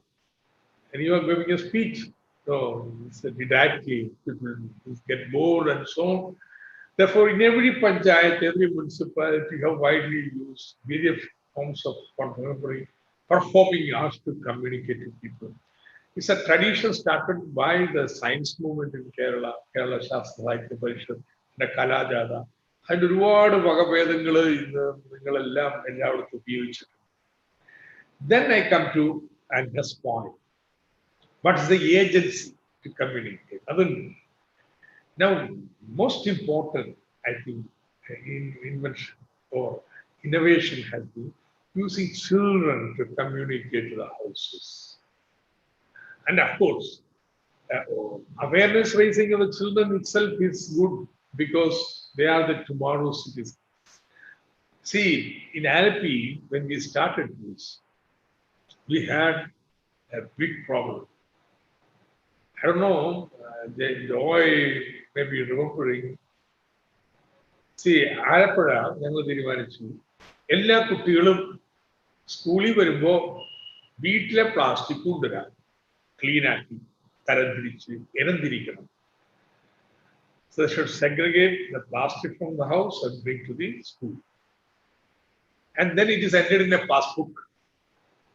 So if they bring 10 kilos, the moment then they are given a percent of a book. Now it is interpreted that we are using child labor, we are using children for cleaning work and so on and so forth. There's a big debate in social media. In fact, I had to reply. So many. It's a big debate also. But I am certain, Tirundaram present ചെയ്തതാണ്. തിരുവനന്തപുരത്തെ communication സ്ട്രാറ്റജിയിലെ ഏറ്റവും പ്രധാനപ്പെട്ടത് school college കുട്ടികളെ ഉപയോഗിച്ച് വീട്ടിലേക്ക് എത്താന്നുള്ളതാണ്. വീട്ടിൽ നിന്ന് കുട്ടി പിറക്കിക്കൊണ്ടിരുമ്പോൾ ക്ലീനിങ് അല്ല, അമ്മയും അച്ഛനും എന്തിനാ നീ ചെയ്യുന്നത് ചോദിച്ചു. അതിപ്പോ ഇങ്ങനെ ക്ലൈമറ്റ് ചേഞ്ച് വിടാൻ പാടില്ല എന്നൊക്കെ പറയുമ്പോഴത്തേനും ഞാനോ നിങ്ങളും പോയി പറഞ്ഞാല് അച്ഛനോ അമ്മയ്ക്കും ദേഷ്യം വരും. കൊച്ചിരുന്നിട്ട് അവന്റെ വായ കൊള്ളാത്ത വലിയ കാലാവസ്ഥ വ്യതിയാനത്തെ കുറിച്ചൊക്കെ വർത്താനം പറയുമ്പോൾ that starts a conversation in the house on the plastic waste, the need to reduce it, segregate it and so on. കുട്ടികളെ വലിയ തോതിൽ ഉപയോഗിച്ചിട്ടുണ്ട്. ഇപ്പൊ നിങ്ങൾ മറുപടി പറഞ്ഞപ്പോൾ എനിക്ക് മനസ്സിലായില്ല. But anyway my favourite has been Kudumbashree units. അവിടെ സാറ്റർഡേ ഡിസ്കഷനിൽ അവിടെ ചർച്ച ചെയ്യണമെങ്കിൽ എല്ലാ വീട്ടിലേക്കും കമ്മ്യൂണിക്കേഷൻ എത്തല്ലേ. റെസിഡൻസ് അസോസിയേഷൻസ് ഇവർ തമ്മിൽ അവരുടെ ഏരിയയെ കുറിച്ചൊരു അഭിമാന ബോധം ഉണ്ടാക്കാം. ഇതൊക്കെ വളരെ പ്രധാനമാണ്. And finally you have legal enforcement. അങ്ങനെ സമവായവും വർത്താനം പറഞ്ഞിരുന്നാൽ പോരാ. മേ ബി എല്ലാ മുനിസിപ്പാലിറ്റിയിലും പഞ്ചായത്തിലും പ്രത്യേകിച്ച് പ്ലാസ്റ്റിക് നിരോധനം, ആ നിരോധനത്തെ റൂൾ ഉണ്ടാക്കുന്നത് എല്ലാവരുമായി ചർച്ച ചെയ്തുകൊണ്ട് the participatory way making the law, rules, and then enforcement strict. So you know, very effective communication strategy has been innovated. And I must congratulate everybody. No, if I had time, it was not so late, I would have asked each one of you questions. Now it's too late, I don't want to keep you here. It's already 2 o'clock.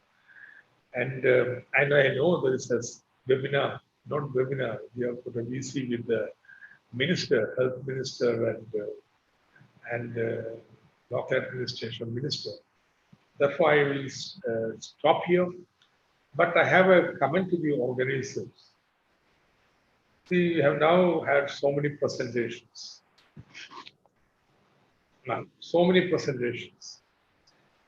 I'm certain we are going to have presentations printed out. But Joy, I think it is very important to have a stylized model of Kerala waste management.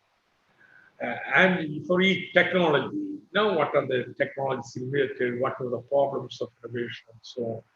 Then you move to the processes, how it was organized for their IEC program, what were the techniques used, mosaicing together all the experiences of Panchayat into an idealized, stylized waste management model of Kerala.